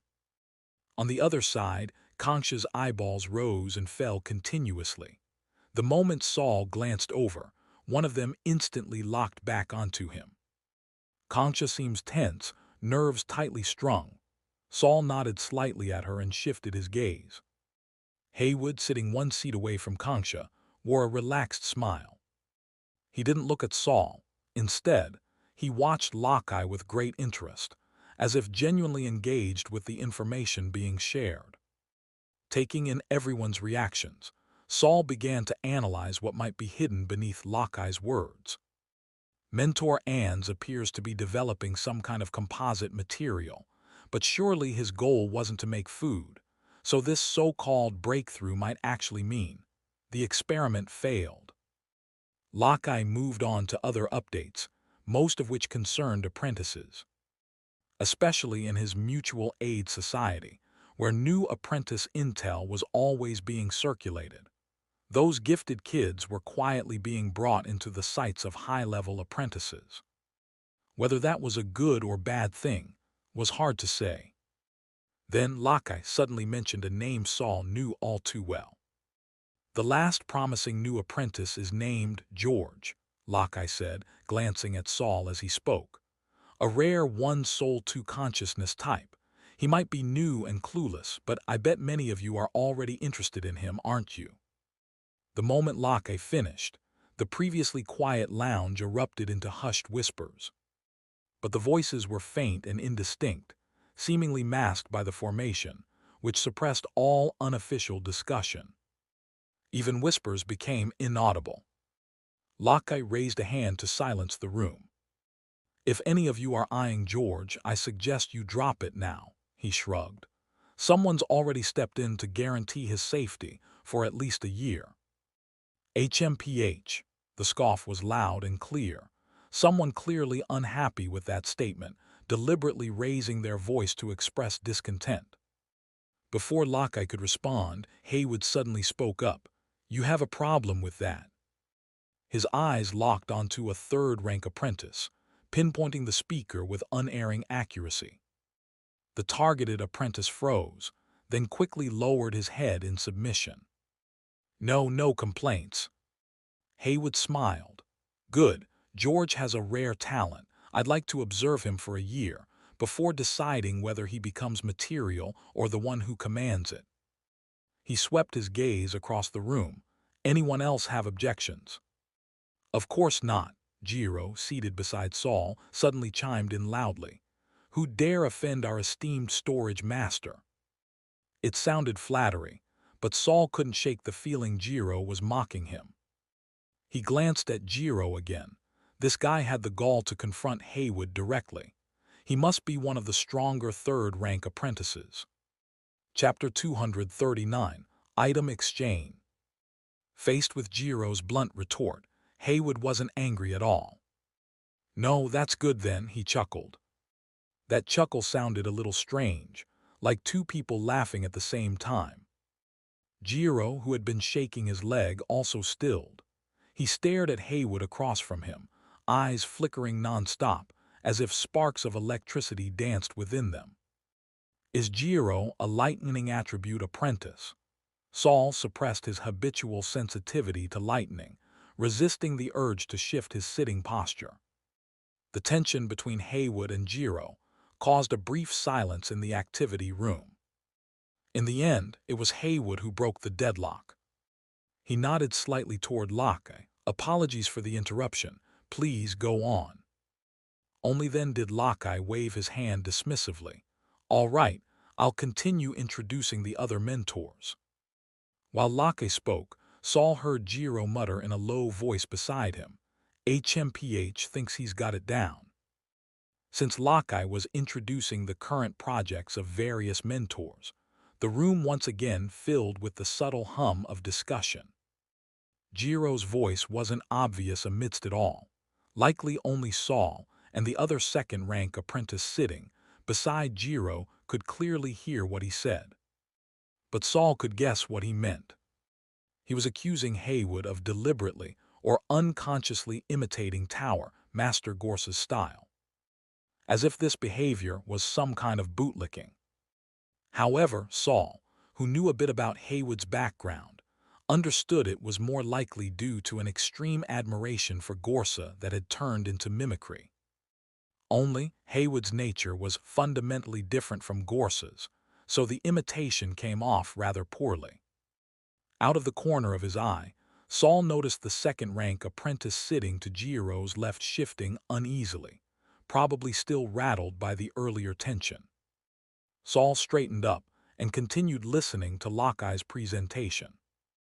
Mentor Gyudo had recently started a new project, seemingly involving the study of a new kind of metallic toxin, and had recruited quite a few newly promoted second-rank apprentices to help. This matches what Kelly mentioned. Looks like she's really making strides with her mentor. Lockeye then went on to say that Mentor Monica was currently in seclusion, while Mentor Rum was still stuck on a bottleneck in soul infusion with no progress. After sharing that, Lockeye paused and turned his gaze towards Saul's side of the room. Finally, his eyes landed on the fidgety second-rank apprentice 2 seats to Saul's left. I don't have any information about Mentor Kaz's recent research. Hewen, I heard you've been summoned by Mentor Kaz quite often lately. Mind sharing what your mentor is working on? Hewen, already restless to begin with, nearly fell off his chair when called on. Aye. Hewen stammered for quite a while but couldn't get a full sentence out. Lockeye walked over, seemingly to comfort him, but the smile he wore was a little too bright. Hewen, no need to be nervous. You don't need to reveal anything your mentor told you to keep secret. Just share what you can. This is your first time attending our exchange meeting, so you might not know. We've been sharing our mentors' research topics like this for many years. After all, only by understanding our superiors' guiding directions can we better conduct our own work right. Lockeye placed a hand gently on Hewen's shoulder. Don't worry, our mentors are aware of this sharing practice. We never touch on information that's off-limits. Everything I've shared so far, those are only things people don't know because communication in the Wizard Tower is scarce and information gaps exist. As the largest apprentice organization in the tower, it's the Mutual Aid Society's duty to take on the responsibility of information sharing. While Hewen struggled internally, Saul was also thinking about Lockeye's real purpose behind this so-called information exchange. That to help our work, kind of official talk wasn't worth believing. It was much more likely Lockeye was using this, casting a brick to attract Jade, method to get the specific information he really wanted. And Hewen just might be the very target he aimed to extract something from this time. Still, as a bystander, Saul was able to piece together quite a few useful bits of information, especially regarding the mentors' research topics. Given that all these mentors were under the command of the Tower Master, and that the Tower Master currently seemed focused on resurrecting Lady Yura, it was only natural for Saul to make connections in that direction. Mentor Ans was skilled in both earth and wood, and appeared to be focused on developing new composite materials. Mentor Ram specialized in soul studies, especially on how to transplant different souls into other bodies and stabilize them. Mentor Guido studied toxins, but just because he studied toxins didn't mean his intent was to harm others. Considering how Guido often coughed up bits of human tissue, Saul suspected his research was more about using poison to counter poison, likely aimed at solving certain biological rejection issues. Mentor Monica's information wasn't very valuable. Still, Saul tried to make inferences. Electric shocks were often key triggers in many biochemical or soul-related magical experiments, so perhaps Mentor Monica's role was more practical. She might also assist in the experiments of other mentors. That left Mentor Kaz. Although Saul was also Kaz's apprentice, the spells and topics he was studying at the moment had almost no connection to Kaz's current work. Naturally, he had no clue what the mentor was researching. Just then, whether it was due to being convinced by Lockeye or simply overwhelmed by the room's atmosphere, Hewen finally spoke. My mentor, he's recently been studying the conversion between wraiths and ghosts. Seems like there's been some progress, but I haven't been directly involved. Lockeye listened intently, nodding exaggeratedly. Wow, conversion between ghosts and wraiths, that sounds really difficult. Is it one-way or two-way? Someone cut in. It's obviously a ghost to wraith. The speaker was a female apprentice, admiring her crimson fingernails as she scoffed. If wraiths could easily be turned into ghosts, that would solve a millennia-old problem. Our expeditions would be a lot safer without the most dangerous enemies around. She smirked with thinly veiled mockery. I'd have to thank Mentor Kaz for that. Mentor Kaz has had some ideas on turning wraiths into ghosts too. He just hasn't started experimenting yet, Huon quickly retorted, unable to stand the insult to his mentor. But his outburst only drew more attention. Before Saul could reflect further, Lockye's playful voice interrupted his thoughts. If we really could convert wraiths, then lucky us. He deliberately cut off the discussion. As per tradition, let's move on to the exchange portion. If anyone has items, secret information, or mission slots to trade, now's the time. To keep things orderly, we'll go clockwise starting from the door. Lockeye looked at a certain apprentice seated by the door. That apprentice had been completely uninterested during the information sharing session, but at the mention of item exchange, he instantly perked up. Saul figured he'd deliberately chosen that spot at the door just for this. Sure enough, as soon as Lockeye pointed at him, the apprentice stood up immediately. I need a live specimen of a non-human intelligent creature. Dwarves, gremlins, plant monsters, sentient insectoids, any of those are fine. I have 2,000 magic crystals and 200 credits. Anything within that price range, come find me. The moment Saul heard that kind of money, he was tempted. But after some thought, he realized he didn't have any living intelligent creatures. Only wraiths, ghosts, or elemental beings like little alga, none of them counted as live.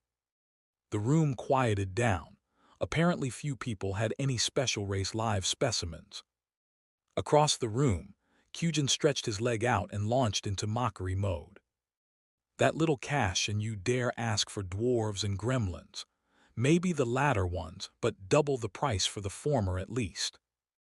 The apprentice being mocked pursed his lips and didn't argue, instead casting hopeful eyes toward the others. Just then Wright suddenly spoke up. I do have a shadow leopard mount, kinda bored of it. If you want it, we can trade. Chapter 240, Selling the Mask. The shadow leopard could speak human language. Although its intelligence was only on par with a 5- or 6-year-old child, it could still barely be considered a sentient creature. If it had been a higher-tier phantom leopard, it would have been capable of conversing like an adult, but that sort of creature couldn't be bought at this price. The apprentice seemed a little hesitant, but when no one else placed a bid, he gritted his teeth and agreed. Of course, this was just a preliminary agreement. The real haggling would take place after the exchange meeting. After all, no one wanted the details of their trades getting out. Then, after a few more turns, it was Saul. I don't have any needs right now, Saul said. He hadn't planned on finding anything from these other apprentices and intended to skip his turn. But at that moment, Lockeye encouraged him. Even if you're not looking to buy, you can still sell something you don't use. There are quite a few rich folks here. Saul hadn't intended to part with any of his possessions. Everything he owned was top-notch. But after thinking it over, he realized there was indeed one item he hadn't used in a long time, sealed away in his storage, so troublesome he didn't even dare open it. It was a mask made from the skin of a young girl's thigh, an absolute mask of pure maiden. Back when he was still a newcomer, he'd been tricked by a second-rank senior sister into entering his first corpse chamber, and nearly ended up possessed by a wraith. In a desperate attempt to save himself, he accidentally created this mask. Unfortunately, because he had added extreme filth during the process, the mask constantly gave off an unbearable stench that couldn't be removed. It wasn't wearable at all. Just holding it would cause the stench to cling to one's body and linger for days. As a result, Saul had shelved the mask and nearly forgotten about it. Its main function was to prevent possession by wraiths. But Saul didn't fear ordinary wraiths anymore. At this point, it was more likely he'd eat them than the other way around. And if it came to higher-level wraiths, The mask wouldn't be effective anyway. He was better off fighting them himself. I've got a mask that can prevent possession by ordinary wraiths. Even if you do get possessed, it has some ability to expel the wraith. If anyone's interested, feel free to make an offer. Saul had never traded at these exchange meetings and wasn't familiar with the pricing, so he figured it was better to let these rich types offer what they thought it was worth. He didn't expect that as soon as he finished speaking, someone would show interest. What level of wraith can it deal with? The first to ask was Kujin. I haven't tested it in detail, but it did manage to drive out a wraith that a second-rank apprentice couldn't handle. How long did it take? This time it was the female apprentice who had previously mocked Mentor Kaz. Not long, just a few seconds, I think. Since Saul had been the one possessed at the time, his sense of time was a little fuzzy, but he remembered it wasn't very long. He couldn't say exactly how many seconds, though. The female apprentice's eyes lit up. But before she could speak, Wright suddenly shook the maid girl on his lap. In the motion, the girl's neck joint was exposed. It turned out she was a lifelike doll. The motion of the doll caused a soft creaking of joints, cutting off the female apprentice's words. "I'll take the mask," Wright declared directly. The female apprentice immediately glared at him.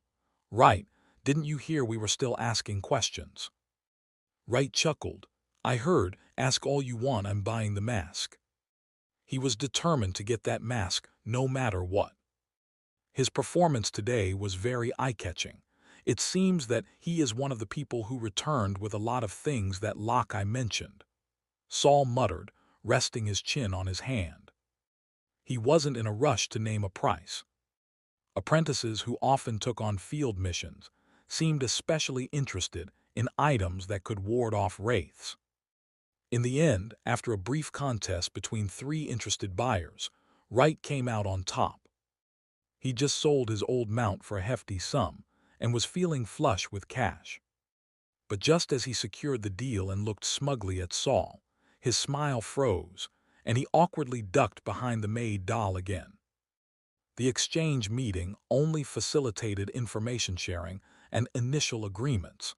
Actual transactions would be handled privately afterward. As for any mishaps along the way, Lockeye and the mutual aid group weren't responsible for that. Next up was the third-rank apprentice, Jiro. I don't have anything to sell, but I did take on an external mission. It's not particularly dangerous, just a long trip. I need to travel to Byton Academy for an exchange. Since everyone here is a standout in the Wizard Tower, if anyone's interested, you're welcome to come along. We might even earn some extra along the way. While saying this, Jiro's eyes were fixed on Saul. He was clearly trying to recruit him.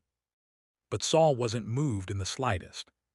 For one, he already had a packed schedule. More importantly, he didn't know Jiro well.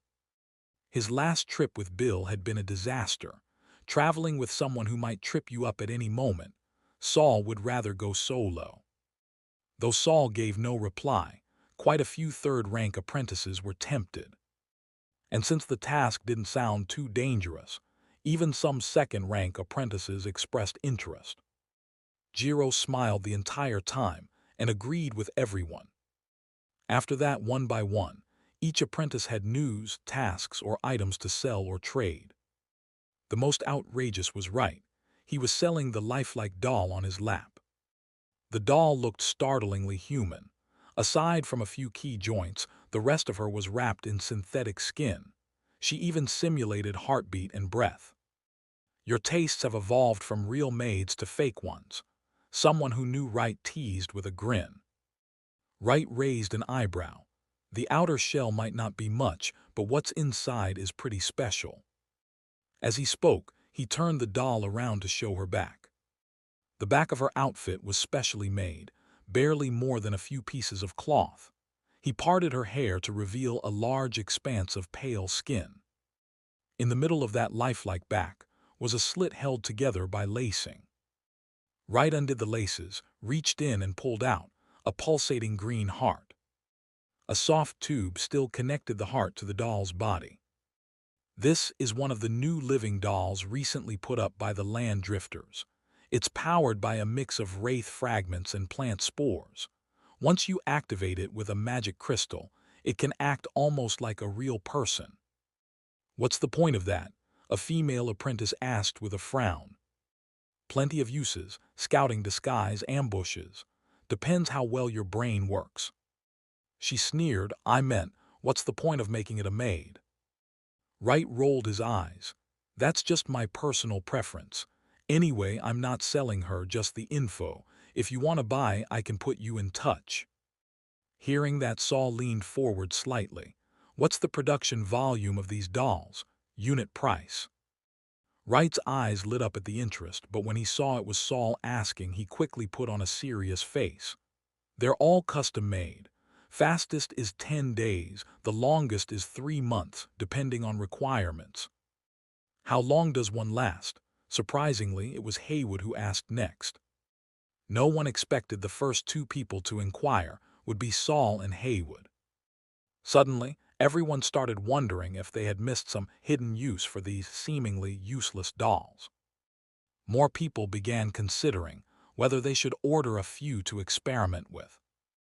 Wright, sensing business, couldn't help rubbing his hands together. If it's just basic interaction or low-effort tasks like mine, one heart can last half a year. But if it sees combat, 10 days max. And if it uses mental power, just a few hours. I'll take 10. Just as Saul was still considering, Haywood didn't even ask the price. He placed an order for 10 on the spot. The entire room broke out in an uproar. No one knew. What would a shut-in like Haywood want with that many dolls?